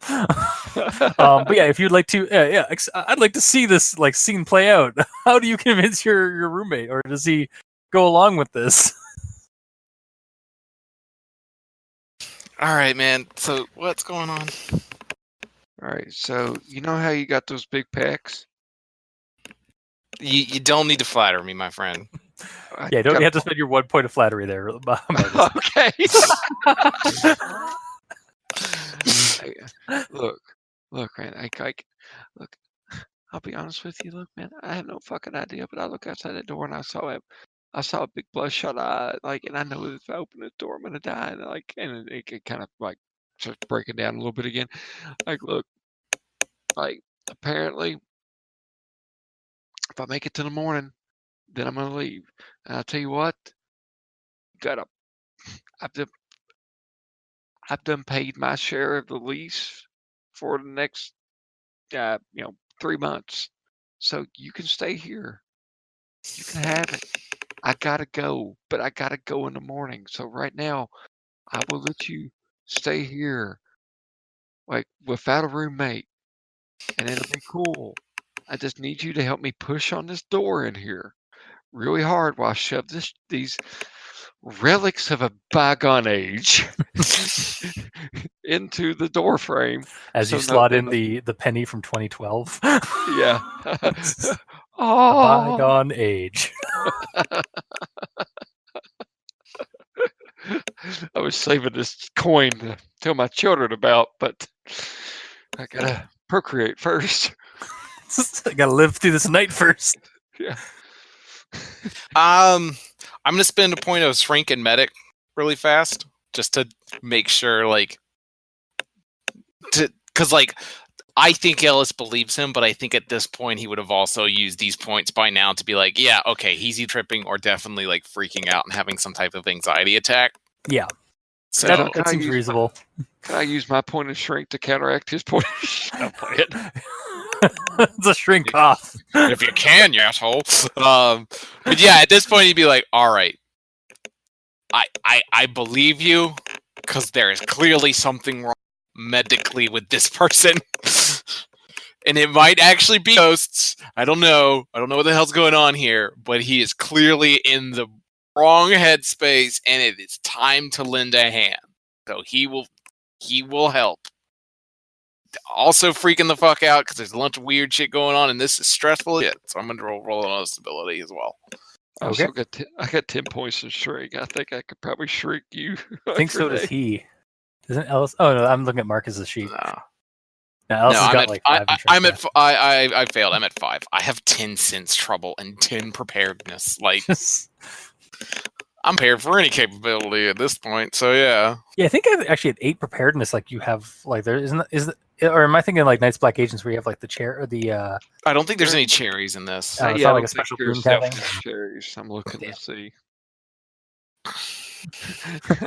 Well, when I run the game where where the poor schmuck investigate or RCMP agents are dealing with the weird massacre that happens in this apartment. I mean, oh god. But yeah, sorry. That's fine. So I guess we're gonna lift the door and jam a bunch of coins in it. Yep. Okay. And you don't have to unlock the door for that to do that, right? No, You just we're essentially, he's just dead center of the door. He's pushing as hard as he can, and what little it gives, I'm just shoving change into the deal. I mean, it's gonna be a bitch to get out in the morning. They'll probably have to take the hinges off the door to get out. Yeah. Yeah, and that's gonna help your your situation when because sir, you're coming with us, kind of thing. Yeah. All right. As you guys are doing that, do I need to spend mechanics for that? Or no. Okay. Actually, I mean, if you want to, I figured at least a point of athletics. Yeah, a point of athletics for you, and then probably not scuffling. Scuffling is your melee attack in this. I guess it would have been filch or but you. Were you talking for which part of it? For to to put cram the you can use mechanics to cram in the pennies. Well, that's going to be a row, so I'll tell you what. Okay, I'm going to go ahead and spend 2 of mechanics, and let's see, 8. 8. With 6. I wrote another 6. I swear to God, it's not loaded dice. I mean, you were doing pretty poorly at the beginning, so. Yeah, but then I've just thought, I'm not going to talk. I'm going to start throwing 1s now from here on out. Yep. So as you're doing that, you're kind of so he's holding the door, he's pushing the door up, or pushing it forward toward the hallway. Gotcha. And you're just at the knob or at the lock, basically putting these pennies in and stuff. Yeah. That's when you're looking down like at the lock and at the floor, and that's when your focus kind of shifts to the floor as you see fingers start kind of going underneath the door. Like very long spidery fingers start like inching like through like under the door and like trying to like grasp onto it. To the coins or to me standing there? Like as you're To standing there, you whoever's in see the that way. like something is like putting its fingers through underneath the bottom of the door to the gap. I'm going to jump back and like scream. Okay. Your friend screams. Drops the door. Yep. So smashes it onto those fingers. Yep. Great. You look down. You don't see anything.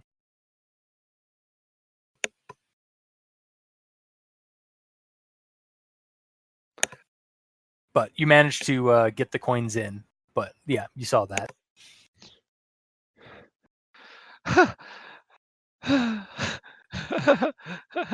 Walking back over to the kitchen to stand by the stove and smoke. Not really thinking much about that deposit right now. Fair. As you start smoking, Cherry Blossoms comes back.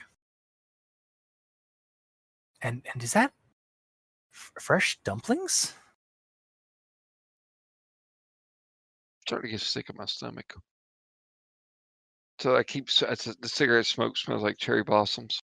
Yep. God damn it!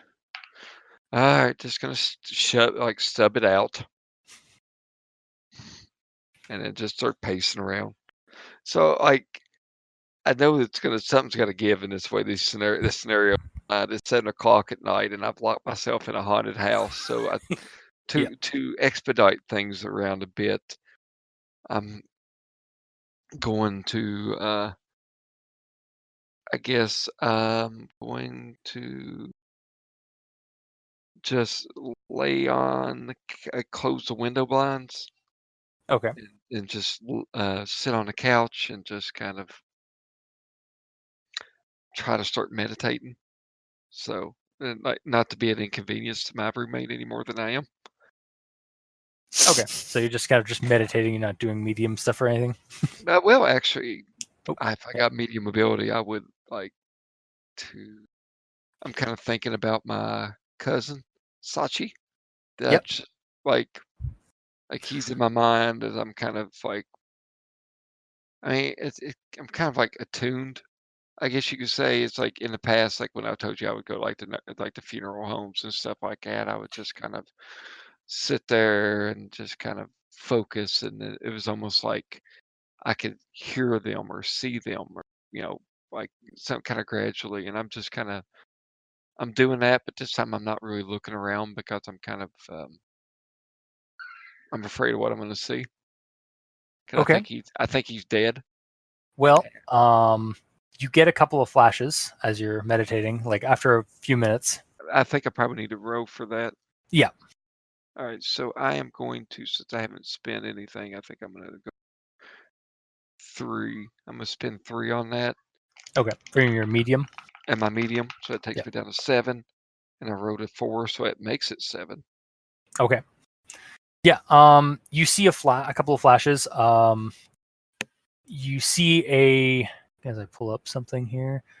You see a building on a corner. It's 146 Dundas Street West. It's right next to a convenience store kind of thing on the corner of a intersection. Okay. And then you get another flash to a kind of low rent apartment where there is a man in a bathroom. He is thrown up several times, and he's just he's partially like hanging from the toilet. He's not hanging as in like hung like rope noose kind of thing, not that, but like basically he's like holding on to the toilet, and he's off to the side of it, He still seems to be moving, but he's not doing very good. You see I see a luggage container, or like a luggage bag, strewn about on like a mess, and your vision kind of like settles with him hazy in the background and a focus of this obsidian memorial tablet sitting on like what looks like a coffee table, and it's been like heavily damaged. And then you kind of wink back. You know that 146 Dundas West is just a couple of blocks away. Or no, not a couple of blocks away. It's probably about 15 minutes away. Mm-hmm. So, yeah. Okay. Shoot. Still too scared to leave the place though. But if I had to run, I guess I would run there. But he doesn't look real. Just like he doesn't. Looks like he's been puking. Some of it has made it into the toilet. Some of it didn't make it into the toilet, and he's kind of just like shaking sporadically next to the toilet. You got a sense that he's not doing very like something. Like something has afflicted him. I think I'm gonna call 911. Report. Okay. Yeah, and report that my cousin called me and he sounds really bad and I think he's hurt. He's all right. Yep. You managed to contact. You call 911, and you tell the operator. Is it 911 in Canada? Yep. It is nice. It is still 911. Okay. Yeah. You get a hold of the like ambulance services, and you tell them the address that you saw, and explain to them like that you think your cousin's like hurt or something like that, and they said they'll send somebody. And as I hang up, I start thinking about that. Like, why would he have that tablet? Why does all this? I'm starting to wonder if I haven't been sold out, but I don't know. He did say he was so sorry. Like he was like trying to apologize at the end of his like coughing fit before he hung up, or before the dial went dead. So yeah, I guess I'll kind of keep that to myself. Okay. At the moment. So you're just gonna wait till morning then? Yeah,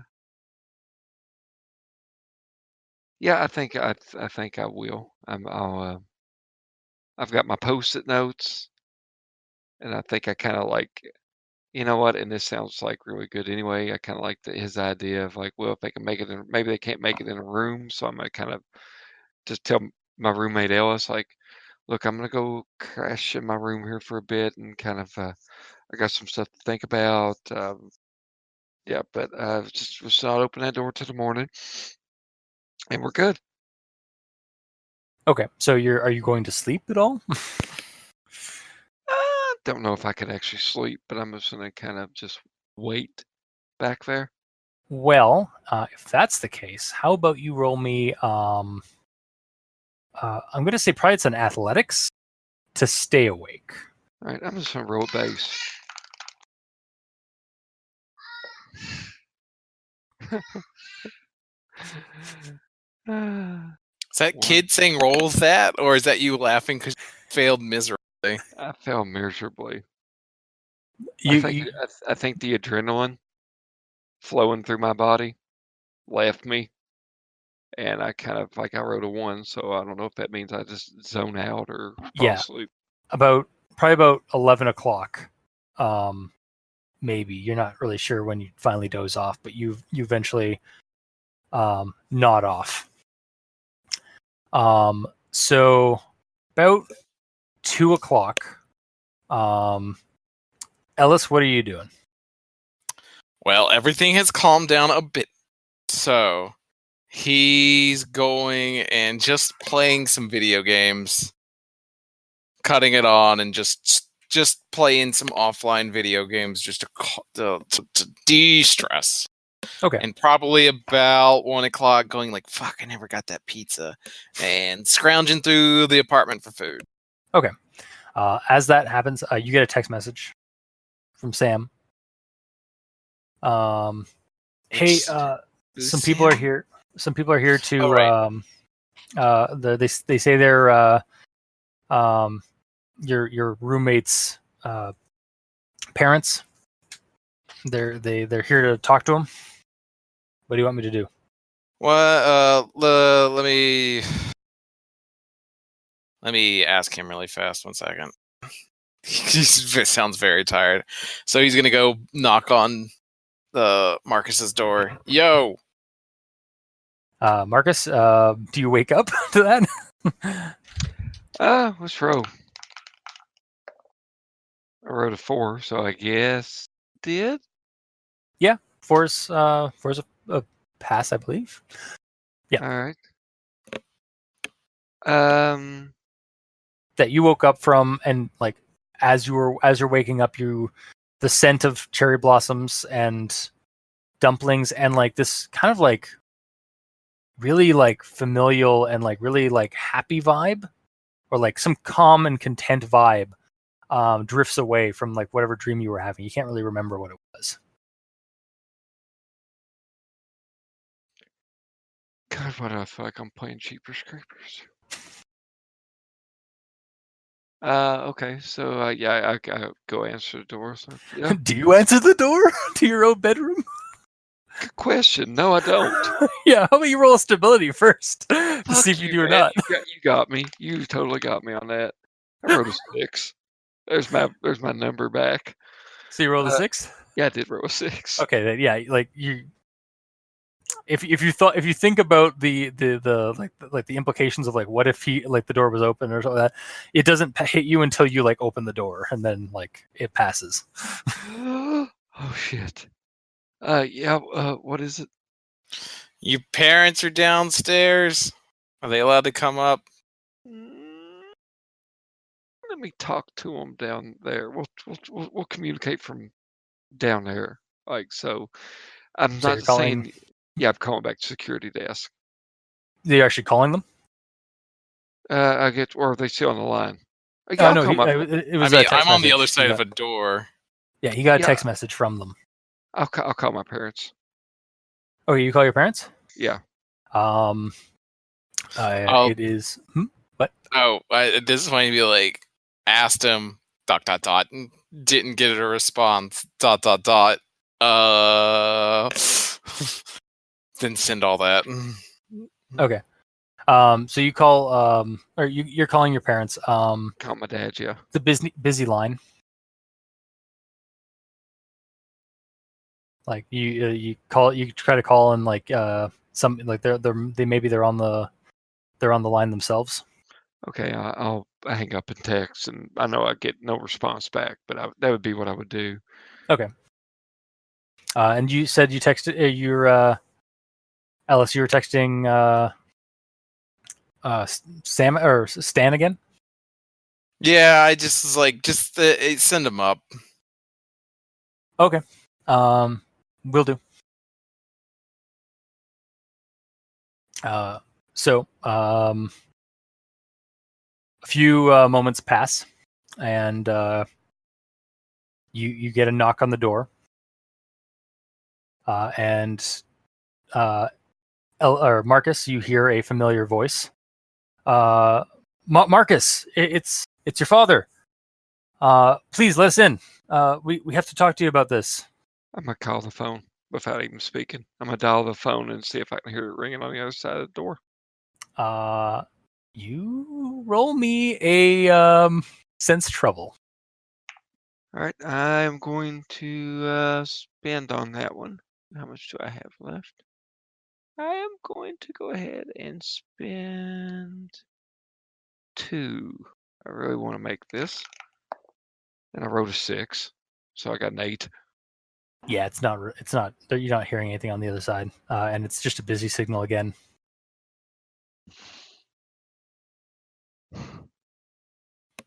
Fuck off. I'll go check the door. And then some slamming against the door, followed by silence. Did he hear the Poe? You did not hear the Poe. Or it was just Ellis Marcus. didn't hear it. Yeah. No. Oh boy. But you heard the hammering, like the like smashing against the door. Walk up to the peephole and check. Because Nobody's he's outside. expecting the family. Okay, Yep, well, fuck. there's nobody outside. Maybe you opened the door and took a look down the hallway. Mm-mm. We're gonna listen to my insane roommates. He's gonna go fucking get high. Are you He's going tired. outside? No, fuck no. He's gonna He's gonna get his vape pen full of THC goodness and sit under the vent hood. Solidarity with my fucking crazy ass. Tell you what. Yep. Like, tell me if this is out of line, okay? But paranoid, like, I mean, I can see like the exasperated look on his face, Ellis's face and stuff like that. And I'm scared, and I really want him to he's not hearing and he's seeing the thing that I'm seeing, Yeah. and it's making me feel really nervous. So I'm going to. I'm a bastard, Travis. I'm gonna try to bring you into this here. So, and what I'm thinking is this: like, as he's sitting there getting high, which you don't even have to worry about standing by the hood on those things. Like, they let out such like. I'm saying this because I have to deal with it at school all the time. But like, if they hit that, like, unless you're standing within 3 foot of somebody or something like that, the smell of that dissipates. Like, you can't even tell someone's been smoking pot in the room, which is a problem when they start getting it and it's laced with fentanyl, which we're getting at right now. and the ambulance has to show up and pick people up. But anyway, I'm just gonna kind of like, all right, so I make a little money. Remember how I kind of said I had this little side hustle where I talk to people about their families and all that? Well, I really do see people, and this is how I do it. And I'm just going to kind of, while you're getting high, I'm going to kind of reach over and grab your hand, and I put my one hand over top of it, and I start to talking to him like I would talk to somebody who was, I was communicating with a loved one for, you know what I mean? So I'm trying. You can tell me if it works or not, or if it's just awkward. As I sit here holding this man's hand as he gets high. So you're trying to like. Trying to do what you do to like other people, like with more, like you're basically trying to counsel him. Yeah, I'm trying to and at the same time, I'm trying to open up. Like, it's not like I'm actually going to go po po po to him and stuff like that, but I'm like, and I've never done something like this, so that's why I don't think it. I want a GM ruling if you think this is narratively good, but I'm trying to kind of do the same thing, Okay. Roll me the medium roll.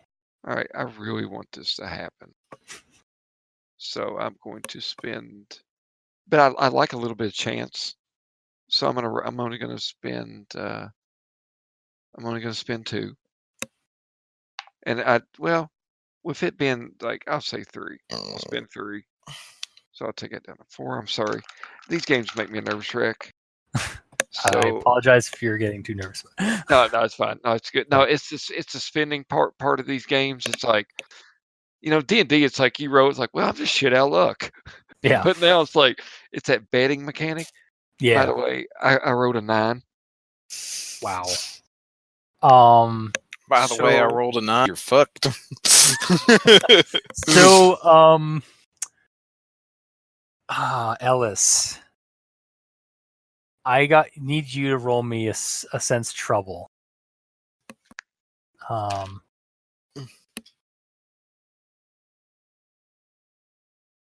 5.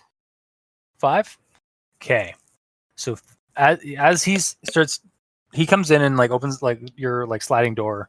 So you have like kind of full view of like the living room area as you're doing this. Yeah. And he starts holding your hand like doing this, and like you're kind of on a little bit of a trip already because you've already had some. And you're hearing his words, and then you start like kind of getting this weird like scent in your mouth, in your nose.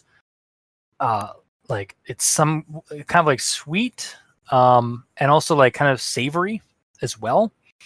Like some kind of cooking. And you look up to him, and then something draws you away from him to like out beyond the room, like out into the living room.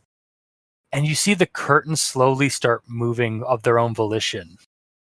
And out on your porch, there is this very tall woman trying at the door, like trying to open the door. Okay, the only stability roll I've made all night. So I got a 6, so I guess I'm not losing any ability. Man, that's some good shit you're smoking. Holy shit! It's just really. She's got a really vibrant orange, sun hat. But why is she wearing a sun hat and that white gown? Like it's snowing outside. Like, and she's really like her limbs are really long, like almost like spidery. Is she standing? Like, is she like on the street? Like, and her legs are just extendo, like all the way up to the 8th floor? Like, this is really fucking weird. He's taking another hit. He goes, "Shit, mine has it too." Okay. Hey, Marcus, you should come open up the door. I'm going to come in with you. Oh, wait, you're right here. Get off me. Stop it. Okay. Is that her? Just point to the door. You turn around there, Marcus? Fuck yeah. One good play deserves another, my friend. All right. The door swings open. Poe. The exterior door swung open? Poe. The porch door. Or the balcony door. Slides open. Oh god, so the seal's been broke? Yeah. Oh fuck. Alright, so I'll roll that stability. And I wrote a 6. Okay, you're fine. You gotta get the fuck out of here. Alright, so grabbing his hand. Mhm. You remember how I said I had that bed sheet? Oh, Yeah, yes. Well, I'm not using that. I'm using the bat, but I'm going to grab it and I'm going to see if we can wrestle the door open. Okay, that's gonna be an athletics check to get to the door and to. All right, so I'm going to go ahead and burn 2. So that'd be a +2 on this. 7. No, 6, excuse me. 6? Okay. Yeah.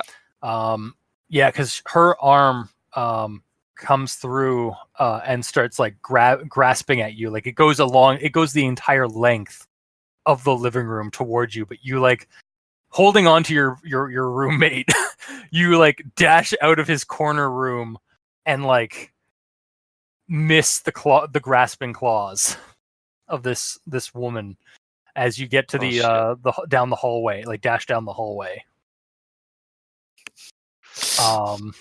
And now if you need to roll a mechanics check to try and like mechanics or athletics to dislodge those pennies. I will go ahead and spend.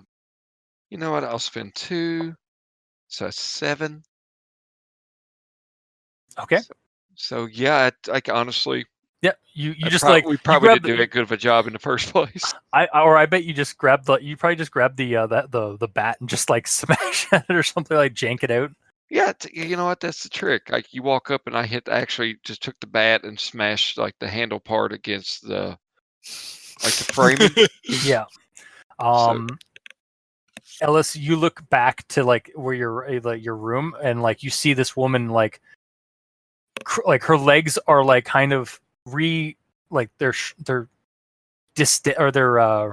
collapsing in on themselves as she like starts crawling out into your room, like almost like that of like spider limbs, because she's too tall for the room, so she's like hitting the ceiling. Boy. But yeah, you guys managed to get the door open. I believe this is a fleeing check at this point. Yes, this would be a fleeing check. I'm going to spend at least one. Yeah, I'll spend one. Do I need to make that as well? Yes. All right, hold on. I will go ahead. How much do I have in fleeing? I was trying to find. Looks like you have 5. 5. Okay, I'll go ahead and spend 2. And so I've got 7 on that fleeing. So zoinks. So you guys have you guys get into the hotel, into the hallway. It's very very narrow hallway. Like you guys could basically, it's barely a person and a half. Like stretch. You can either go to the elevators, or you could go for the fire stairs, or for the stairwell. Yeah. Yes, Ad. Or yes, that's. For those of you at home, I took that clip from Deuce Bigelow, Male Gigolo, where that's a huge bitch. Like, yeah, so that's my little gif I put in there. Nice. Which way I'm gonna let you know what? I've been making all the decisions. I'm following Marcus's. I'm Marcus. I'm following Ellis's lead.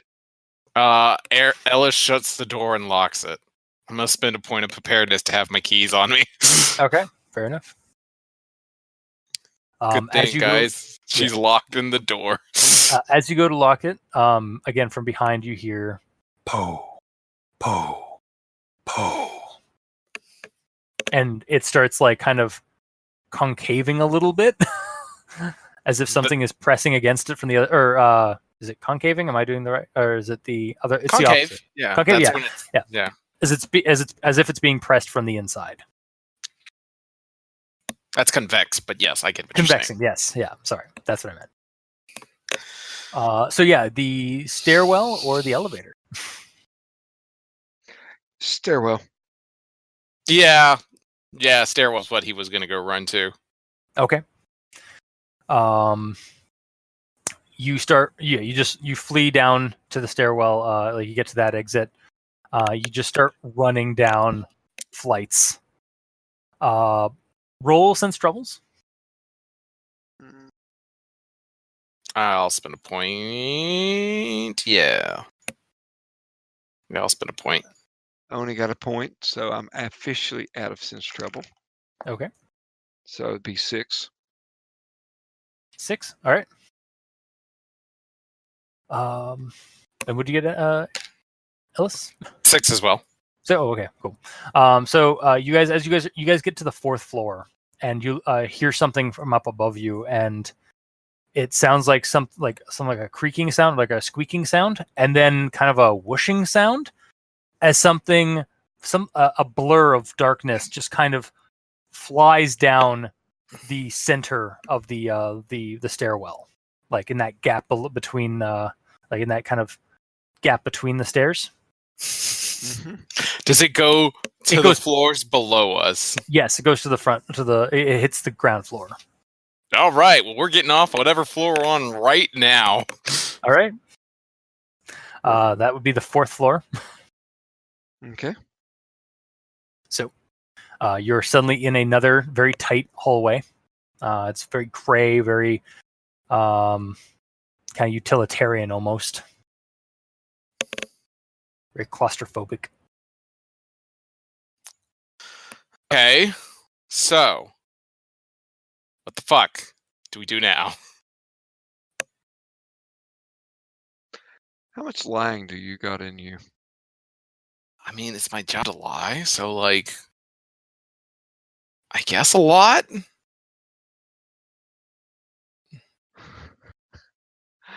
Oh shit! Do I know? does it matter if I go in anybody else's house? Do I know anything about that? For the Well, medium I've thing? heard, like, from all the research I've done, like, does it any seal or my seal? Can I just go in somebody else, get invited in someone else's house, and it's okay? Or like these are things I'm kind of going through in my head. Of course, I have no occult studies left. Yeah. If I So don't know, I like don't know. Yeah, like, does it reset if I go somewhere else? Or yeah, you don't know.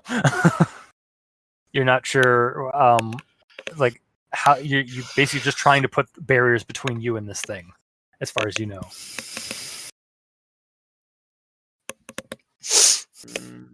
Shit. I follow your read, Travis. I don't know what to do next. You have any suggestions? Let's see. So at this point, he's trying to go outside, and this thing is on the ground floor. He's probably going to. How many elevators in this building? There is a central. There's probably, based on that building that this is based off of, I'd say that there's probably at least two on either side of the lobby area. So, yeah, like there's probably like two ahead of you.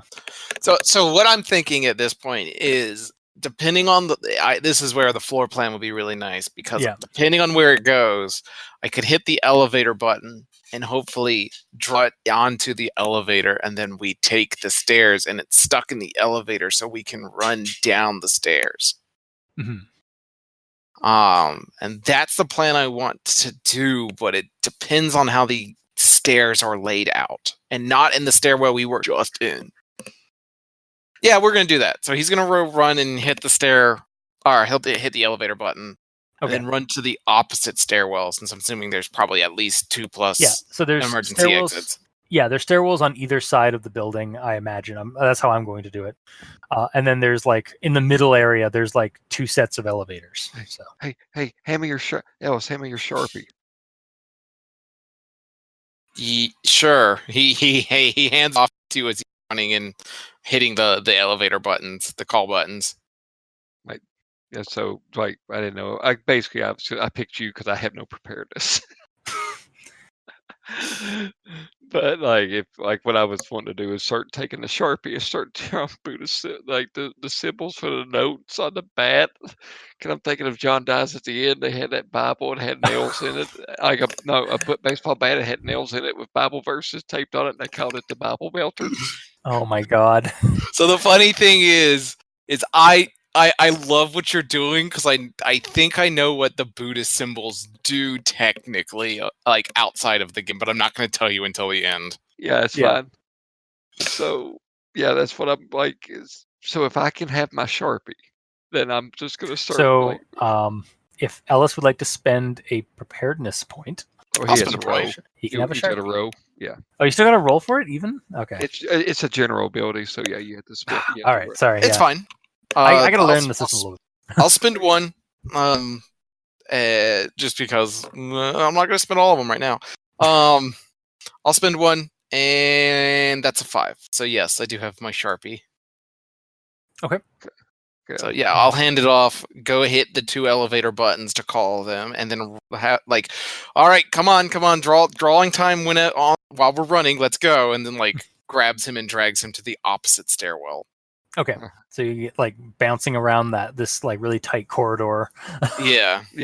There is a weird bend in halfway point where you have to for some reason it just kind of jetties out outward and then continues on. So there's a moment of worry of is she going to be right around that bend? Yeah. So, but there isn't. You chance it, and she's not there. And you get to the stairwell at the far end, and just kick the door open. And yeah, there's nobody in the stairwell. All right, guy, let's keep going. All right, Sharpie and pocket, and my Buddha bat. Yep. As you get down to the ground floor. You don't see her.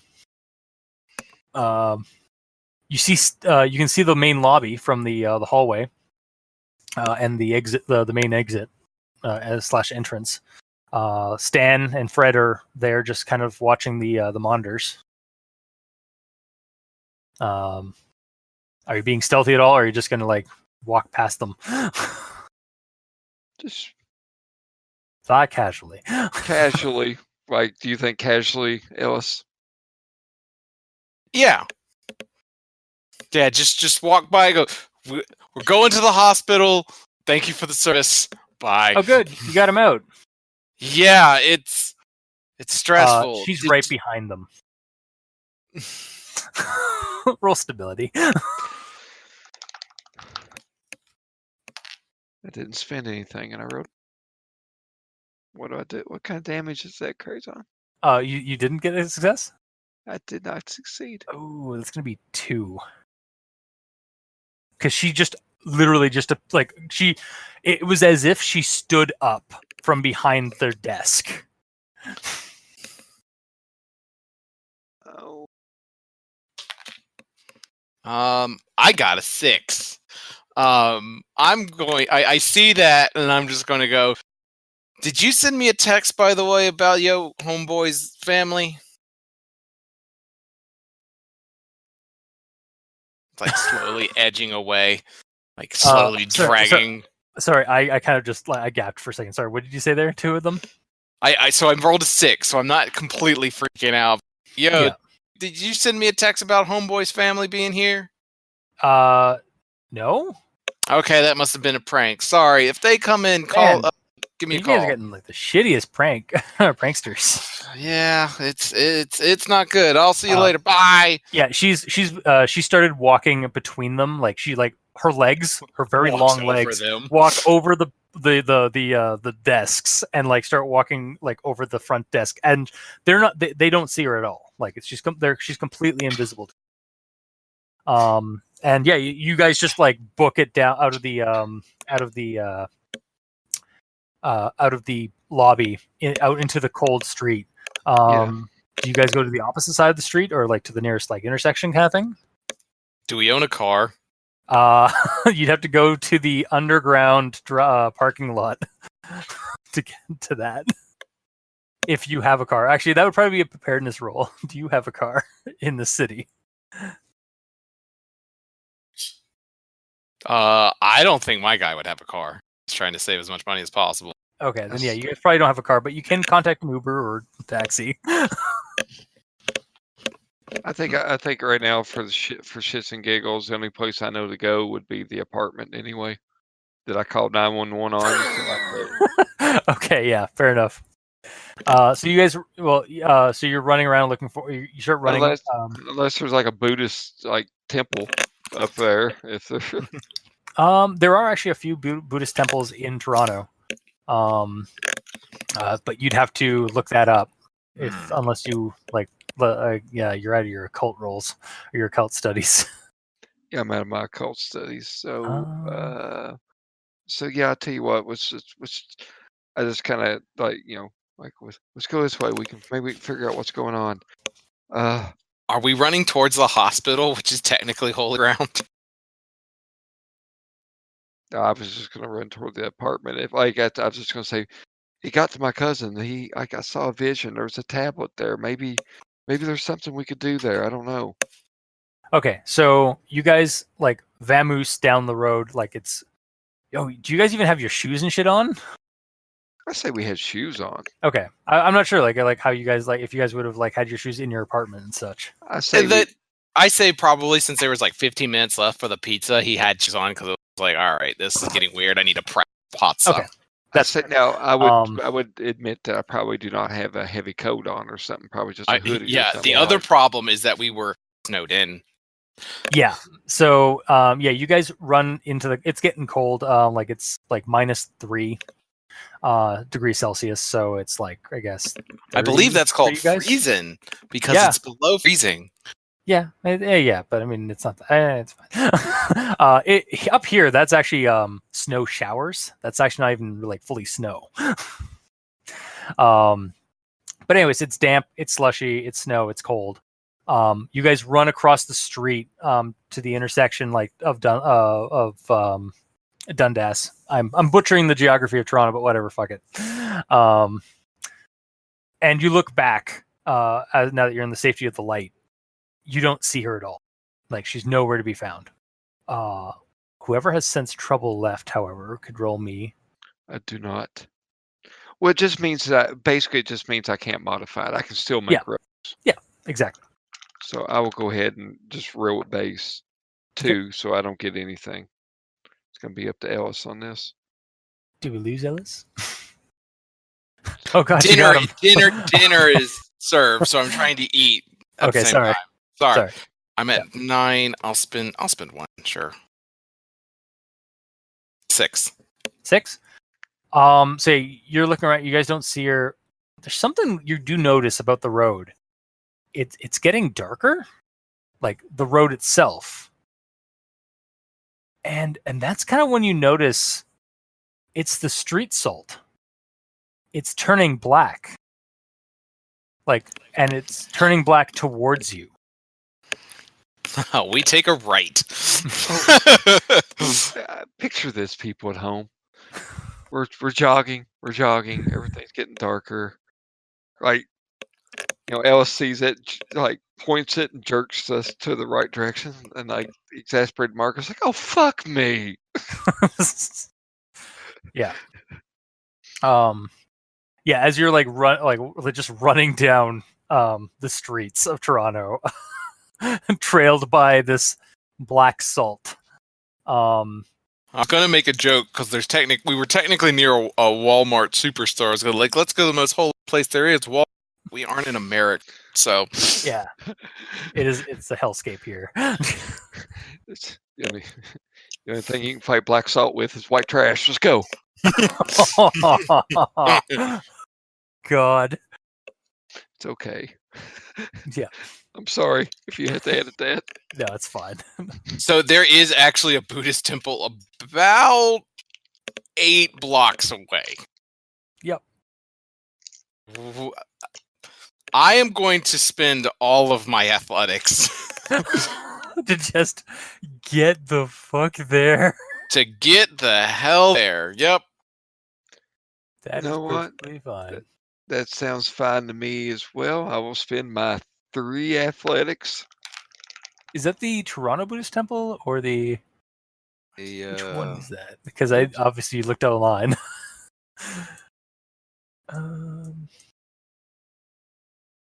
1 second. That wouldn't been the Toronto one. So if we are on, as you were saying, Dundas, and we took a right, we would follow Dundas down to where Doglegs and go straight past Trinity Bellwood Park. And there is a temple right there at Alexandria Park on the corner of Buddhist Temple? Yes, it's on the corner of Dundas and Bathurst. Yeah. So it's actually not a bad, it's a terrible run, but it's not a bad run. Yeah. It's just it ruins the mood, but I just envision the you guys running down the street and the Ferris Bueller's chase music at the end from the end of the movie just playing. Don't. Oh yeah. No. Po. Oh God. Oh yeah. Yeah. And literally, we're just running and looking at lines change and zigging and zagging as they change. Yeah, as you guys are running, you also the winds, there's a cold wind kind of is blowing by, and you hear on the wind, po, po, po, it's getting louder as you guys are running. You see. Also, I rolled an 8, by the way, because I never actually said what I rolled. How's Marcus with this? I rolled a 5. Okay, you're falling behind, but you're well, I was going to say that pace, at least. I was kind of smoking a cigarette anyway, so it's kind of like that. If you remember, if you've ever seen the movie Old School, when Vince Vaughn is trying to get set up for the decathlon or whatever, and he's kind of lifting himself up on the rings, and he's got a cigarette dangling from his lip. But anyway, that's neither here nor there. I'm just rattling. No, I get you. Those smoke kids. Yeah. Oh God, I'm never smoking again after this. Wait, Is this athletics or fleeing? I'm sorry. This Uh, this been I would let me just check a look at the quickly. I've seen them use in like Yeah, they seem to be used both, intermittently. but I think that if you would allow me, I would just go ahead and deplete my fleeing Yeah. and just say put 3 in athletics right now. Because I mean, technically, I could if push comes to shove, it just gives me the option of. Of course, I could still roll without it, but like it gives me an option to make an athletics test, like hey, jump into a moving vehicle or some shit like that. Yeah, I think athletics is more like athletic feats kind of stuff Yeah. versus like where they actually have a fleeing option. So it's like basically like escaping from horror and stuff like that, and running away. Like it's specifically so. Okay. And again, if you guys want, you guys could try and like this is Toronto. This is also Dundas, one of the busiest streets in Toronto. So like there's sure to be like a taxi cab if you'd like to quickly get a ride. But Nope. We just look like a bunch of fucking weirdos screaming down the. With the Buddha bat. Yep, with the Buddha bat. God. Okay. Yeah. So you're running down, and it takes. I don't even know how long that would take, but whatever. You guys aren't sure how long it takes you guys to get there, but you just like by the time you reach the Buddhist temple, you guys are like completely exhausted. It's about a mile. Yeah. I'm also like looking it up. Like, okay, no, that's not it.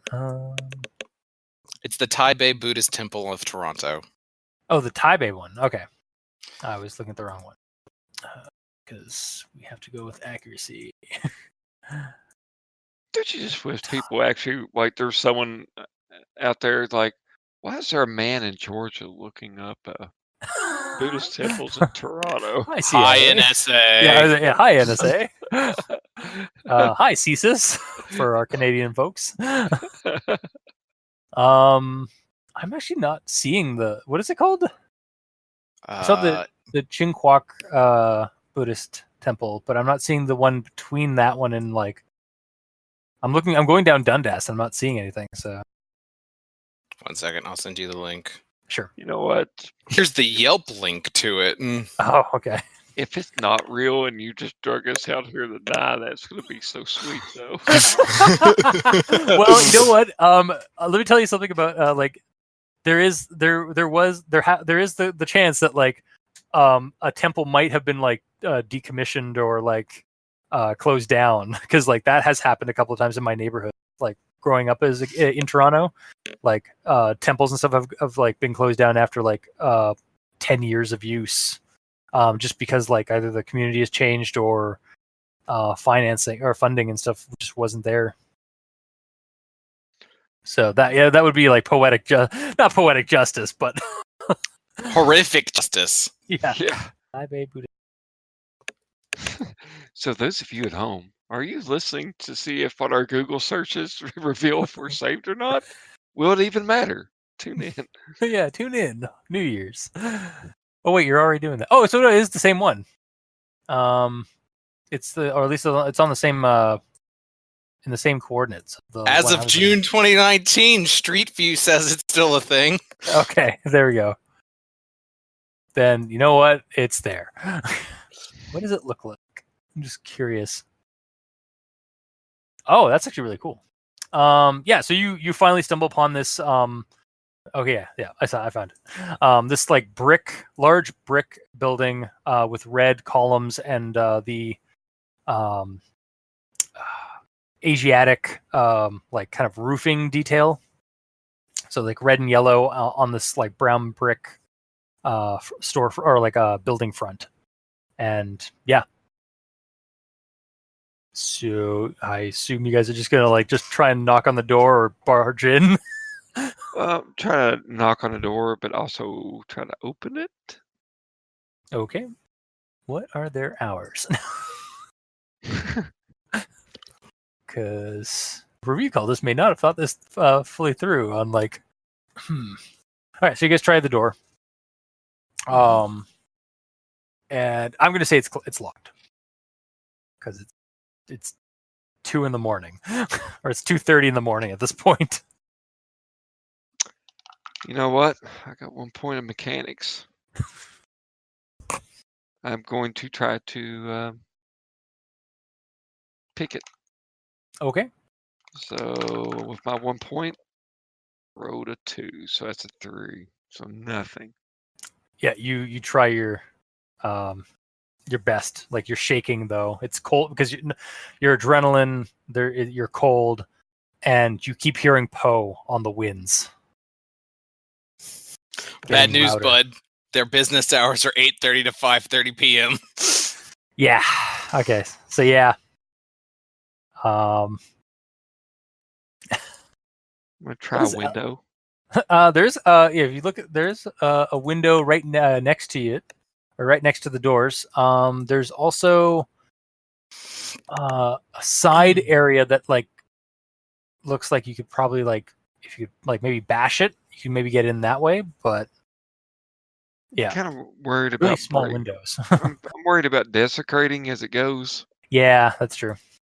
What is Ellis doing while he is panickingly, or while your roommate and compatriot is panickingly rummaging on the door and then like looking for like windows to break or to possibly break?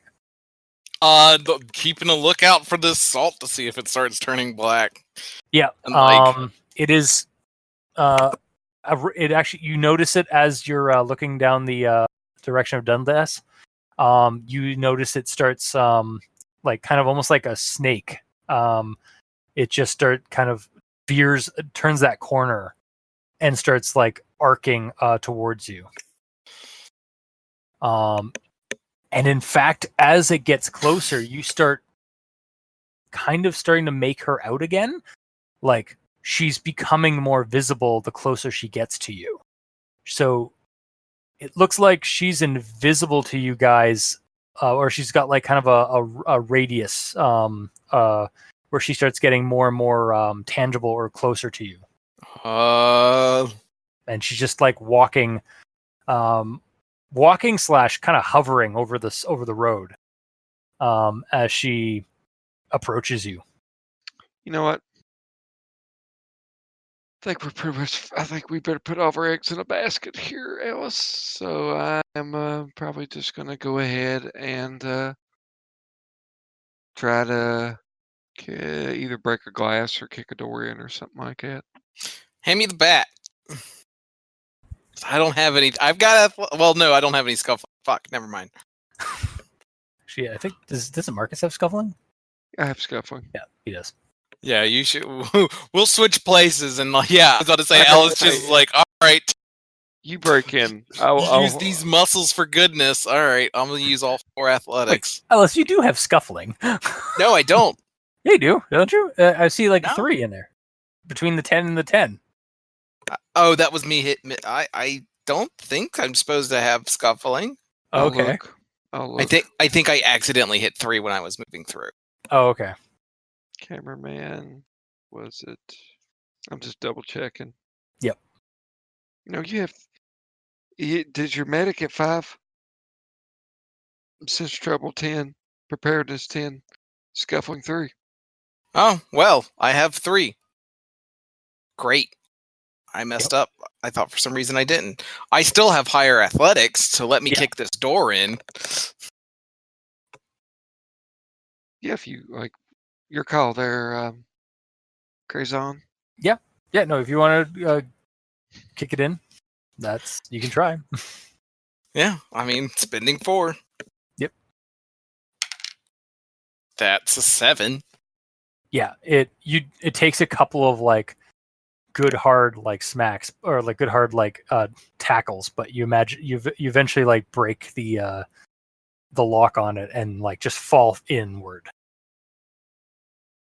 All right, so we get in. I'm gonna push the door back closed, even though it's not like probably. Yeah, it's broke. It's like the lock is completely like the wood broke before the lock. Sharpie a symbol on the door. On the glass pane. Yeah, I guess. I don't know. But anyway, Sure. honestly, like I think. Well, you go to do that, and why don't you roll me an athletics to as you get kind of kicked back as the door swings forward or swings inward, because something has just kicked it inward. All right, going to spin 2. So that's a 5. It's a 5. Okay. So Um, I managed to miss, I guess.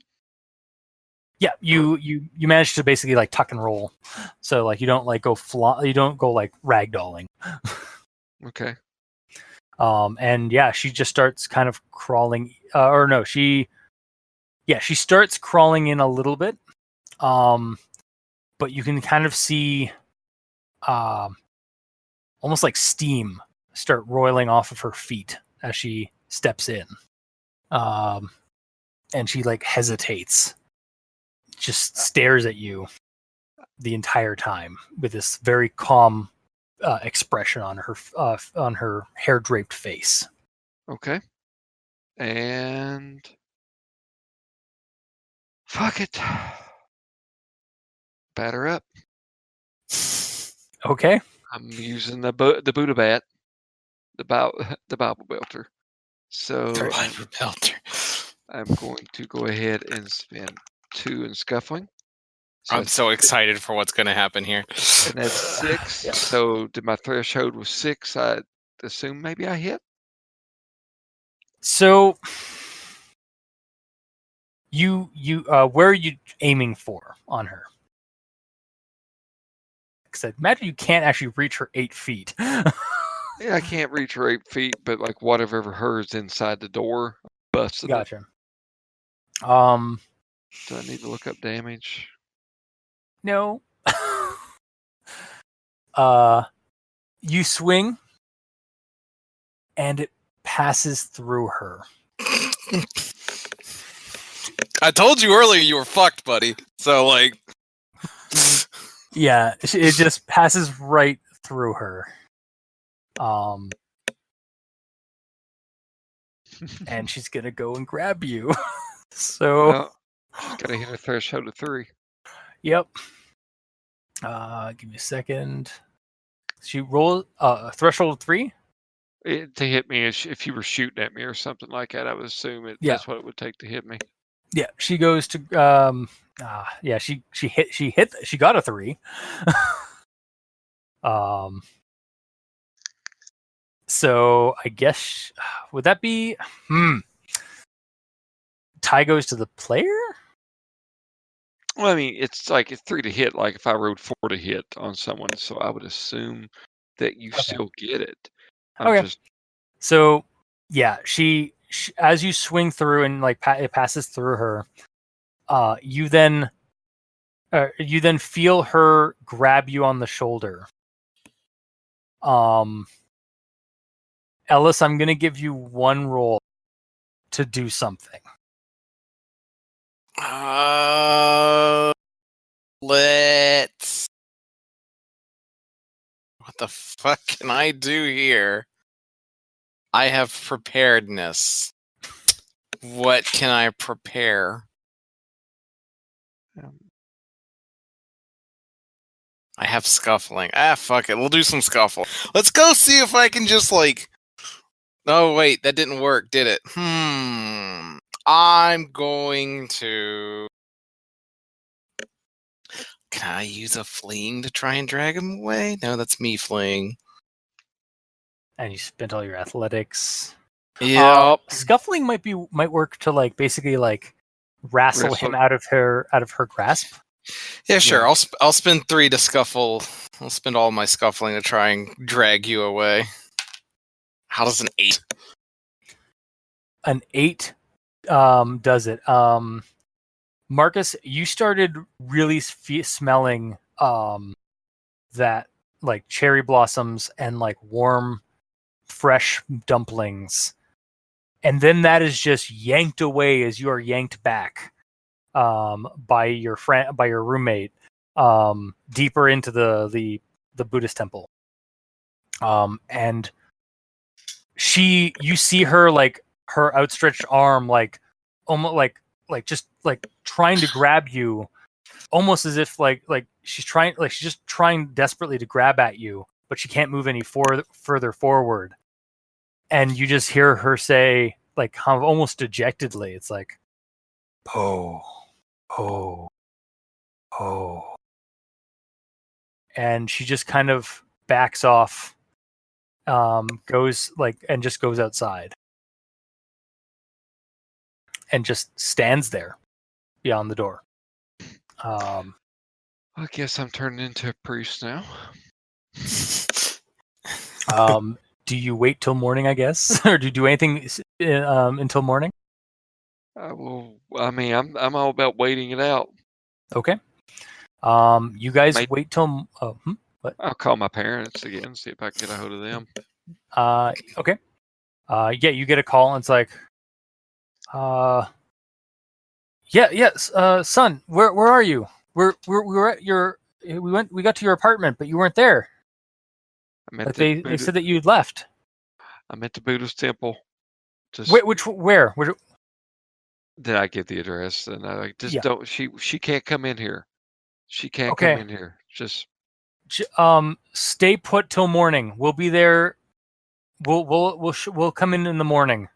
I'm so sorry about all this. You're going to have to leave Canada. Oh God. I look across the border where it's all smoking, where we're making it great again. I'm like, no, not America. You have to leave North America. Oh well. Yeah. Okay. I'll explain in the morning.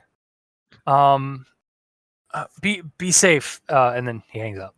So morning comes around. Basically at the first sign of light, like sunlight and dawn, you look over one time back to the door, and like where she was standing, she's no longer there. And sometime after that, your parents show up.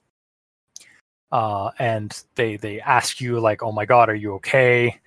I'm so sorry." They start hugging you very like as if you had been dead for years, and like they had just found you alive, like that kind of like treasuring their loved one. And then they explain that Hachishukasama will not stop unless but she normally can't leave. She normally can't cross oceans. Apparently, your cousin Sachi, he was acting strange after Grandma was getting ill, and he went up to that place, like to the shrine, to that place, and then he nobody knew, heard from him until recently. So yeah, you have to basically go to either Australia or Europe or Africa.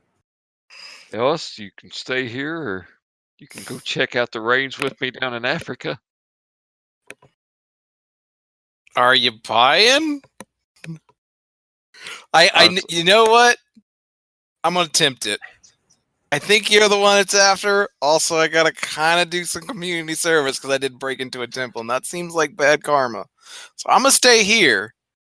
The Buddhist priest behind you is just shaking nodding his head. So I'll stay here. I'll keep in touch. So, like, as we're going to the airport, well, I give you a. Yeah, you actually like all your you suddenly have van pulls up. When you they say you can't you have to leave now thing. A van pulls up. Bunch of your extended a Canada-based or Toronto-based family, all the uncles and male cousins are in there, and they tell you to get in the middle of the bus. This all seems oddly familiar to you. Okay, I will get in the middle of it. And yeah, they tell you to close your eyes and hold on to this prayer scroll. And yeah, you are rushed to Pearson, to probably downtown Toronto Airport, Pearson. And you after some I think quick I would. goodbyes, essentially, and what have you. Where are you going? Like, which continent are you going to? I would go to a place that would actually have like Buddhist temples. I think that this has kind of restored my faith. If even though I never really had a crisis of faith, I wasn't the most practicey person.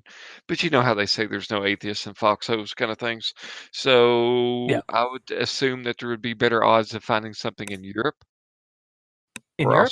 Or yeah. So I would go to, I'd go to Europe, France.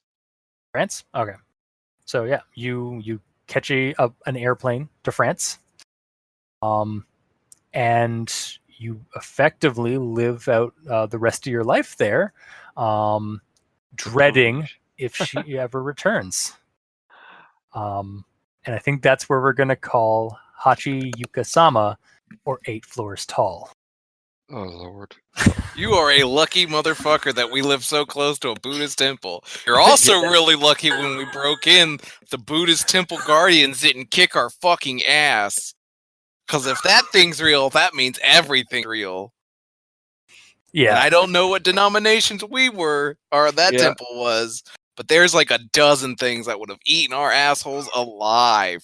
So my wife just came by to tell me that there is actually a website called Atheists in Foxholes. So she was just reprimanding me. Nice. So, But, comments, questions, concerns? So dumb luck, just like geography was the hero of the night. Yeah. No, I will say, yeah, if Travis had not like passed that last roll, like you were gone. Like she would have just you and her would have just vanished. She would have absconded with you, as is tradition in Japanese mythology. Just, you got spirited away, quite literally. Yeah, exactly. Yeah. No, I think I was expecting that. That's how, like, I think Jeepers Creepers ends for whatever that shitty actor's name was. I'm trying to think. Oh, the Matt Kid. Yeah. Is the first one or the second one? The first one. Yeah, the ending. Do you know why your bat didn't affect her? That? So the Buddhist symbols and stuff like that, they're for going invisible from yokai and evil spirits. I sent this to him because what the tradition is when they paint you, you turn invisible. So like if it runs, it sees who you are. Yeah. So your bat isn't holy; it's just invisible to it. Yeah, that's if you remember in Tokyo, David tried to do something like that, and like there was he remember like reading, like hearing some story about like if they some person who like tattooed themselves completely in all the scripture except he missed his ears, so the creature like ripped off his ears because that's all it saw. Yeah, it's really hard to deal with yokai, especially malicious ones in Japanese folklore. Much less, creepypasta level powerful bastards. Yeah. Hachishakusama is actually not quite a yokai of ancient folklore. It's actually more of like 2008. Yeah, it's a creepypasta, but it has a lot of the dressings of it. Yeah, it's done up like a yokai, but it's like more of a Japanese modern urban legend, like the Grudge Girl or the Ring kind of stuff, or the slit mouth lady. Yeah, exactly. Yeah. Was that going to get devoured? No. Actually, do you want to know the what would have happened? Yeah, sure. You would have gone to a magic place in Japan where she takes her adopted children. You would have been living in like a paradise-like place. You're a pet. Yeah, basically. This is from the conversation we had for the Al Dente episode. Basically, she was basically your monster in Monster Not Challenge Things. Oh. But because she's she thinks inhumanly because of that. She like all her motives were like really alien to you. I think and it's you even were also better. grown up. Yeah. So that's that- how I would have ended it. Would like basically you would have woken up as a child again, in a nice, like, kind of seemingly idyllic Japanese residence, and she was going to be your new, like, mom, or like kind of like your new, like friend. But Go you're ahead. I kind of got the hint of that when you were like a sad, dejected Poe. yeah, because like, it's not outright malicious for any reason other than just appearing it, which is why it smells nice and friendly and welcoming. yeah, and like it says even in like the creepypasta, like you've been she's taken a fancy to you, or like you've been favored by her. Like it's never anything like you've been marked, or you've been like she, like, yeah, you, like, it's nothing like, it's never described as like, it seems like they kind of describe it as like as it's a bad thing, but it's in the writing, it's never actually it seems like a bad thing outside of, she wants to take you. Yeah, and it like spiriting away again from Japanese folklore has different connotations. Yeah, it's typically a bad thing because you're gone forever, but depending on the monster, it could potentially be good or bad. Yeah, and I mean, again, like you are still going to another place and you're never going to see your family again, but you have a new friend. But you're also a millennial and like have everything taken care of, so like we might have fucked you. yeah, now you're living as a Buddhist monk in France, in perpetual terror of yokai. I think that's the greatest ending. Like, you give me the horror ending. No, like, I know, like, we probably need to end this sometime soon here, but this was a lot of fun. I'm really glad. Thank you. Yep. Like, it was a balancing act. I felt like you did. Like, you didn't want to, like, just force it on us, and you kept throwing these outside interferences, and like, I mean, I felt like it was a good balance. Like, I didn't feel like I was on a railroad, but at the same time, I knew that something had to give. Yeah, like that kind of comes from. I feel like that comes from the fact that like you guys are in an enclosed. Basically, you guys are entrapped on all sides. Like you can't leave. Really. Yeah, it's one of those of like, if this door opens, he's dead. Oh, she just chases you. Then perfect. Yeah. So like it builds to this climax, and it's like, oh shit, this isn't actually the climax. Well, yeah. Paul. And actually, I decided that like when you decide to use like to bring him into the fold, essentially, that gave her basically an invitation. Yeah, I was wondering when the invitation stuff would start happening, because it's like there's a lot of holes that you could be exploiting. Yeah. Also, if you guys had gone like a little bit further, like with like doing the porch, or the like going down a floor like from the outside, some MBG core video like creepy shit, and just have her like just spider walk down the apartment complex towards you. Yeah, I was blending her a bit with the the stupid doll from SCP that like you turn your back and it appears and moves. Because I was like, all right, we have. Well, that's the other thing. Like, she doesn't have like she's not just a Voorhees character like where she like moves very silently and then just teleports. She has multiple, like she has different modes of like locomotion in the series, or in the story. Like, they're driving the van with the kid in the story. And he takes a peek, and she's like just hovering right next to the van, and it's going like top speed to try and get to the airport, and it's keeping pace with it and like knocking on the doors and crying out "Po po po." So like, yeah, this thing's like locomotion is just like alien and like ghostly. So like you basically, once you got her out into the open, like you had to like roll some pretty decent fleeing checks or athletic checks. What was the deal with the family? Like getting her confused with my scent or something like that? Yeah, it's like genetic, or it's either genetic or some kind of like, again, like familial, like because they're all your male family members, so it can't discern which one of them is you. Kind of that way. So, and that was just pulled from the story. So okay, and just one last thing, just make sure, like, what exactly did the cousin do that brought it there?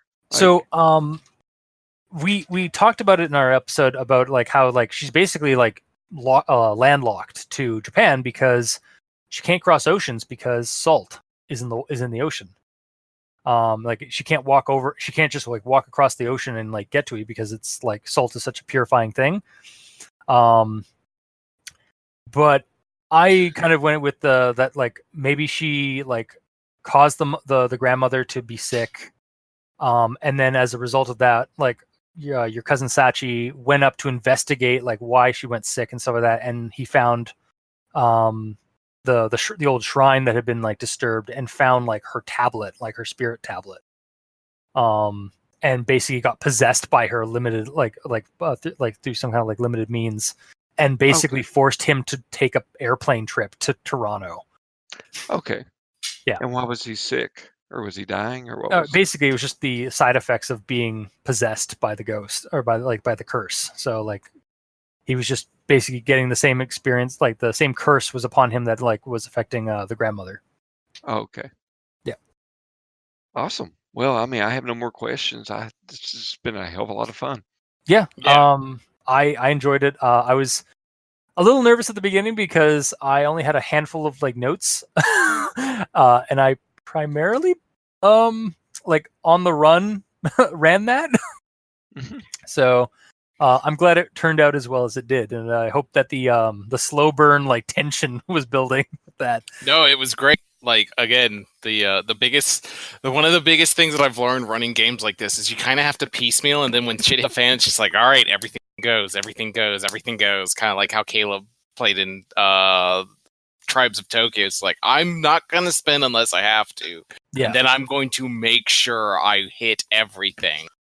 Yeah, and I think we also definitely showed that, like, in Fear itself, that anxiety you get from, like, having to spend points is definitely a feature, not a bug. Yeah. Like, raise that tension. Like, I hope it didn't trigger or anything like that, like, too badly. No. But, like, I think that is, like, a really good thing as a horror game, like, to have that. It's great. Yeah, I'm glad you guys enjoyed, and I hope anybody listening to this enjoyed.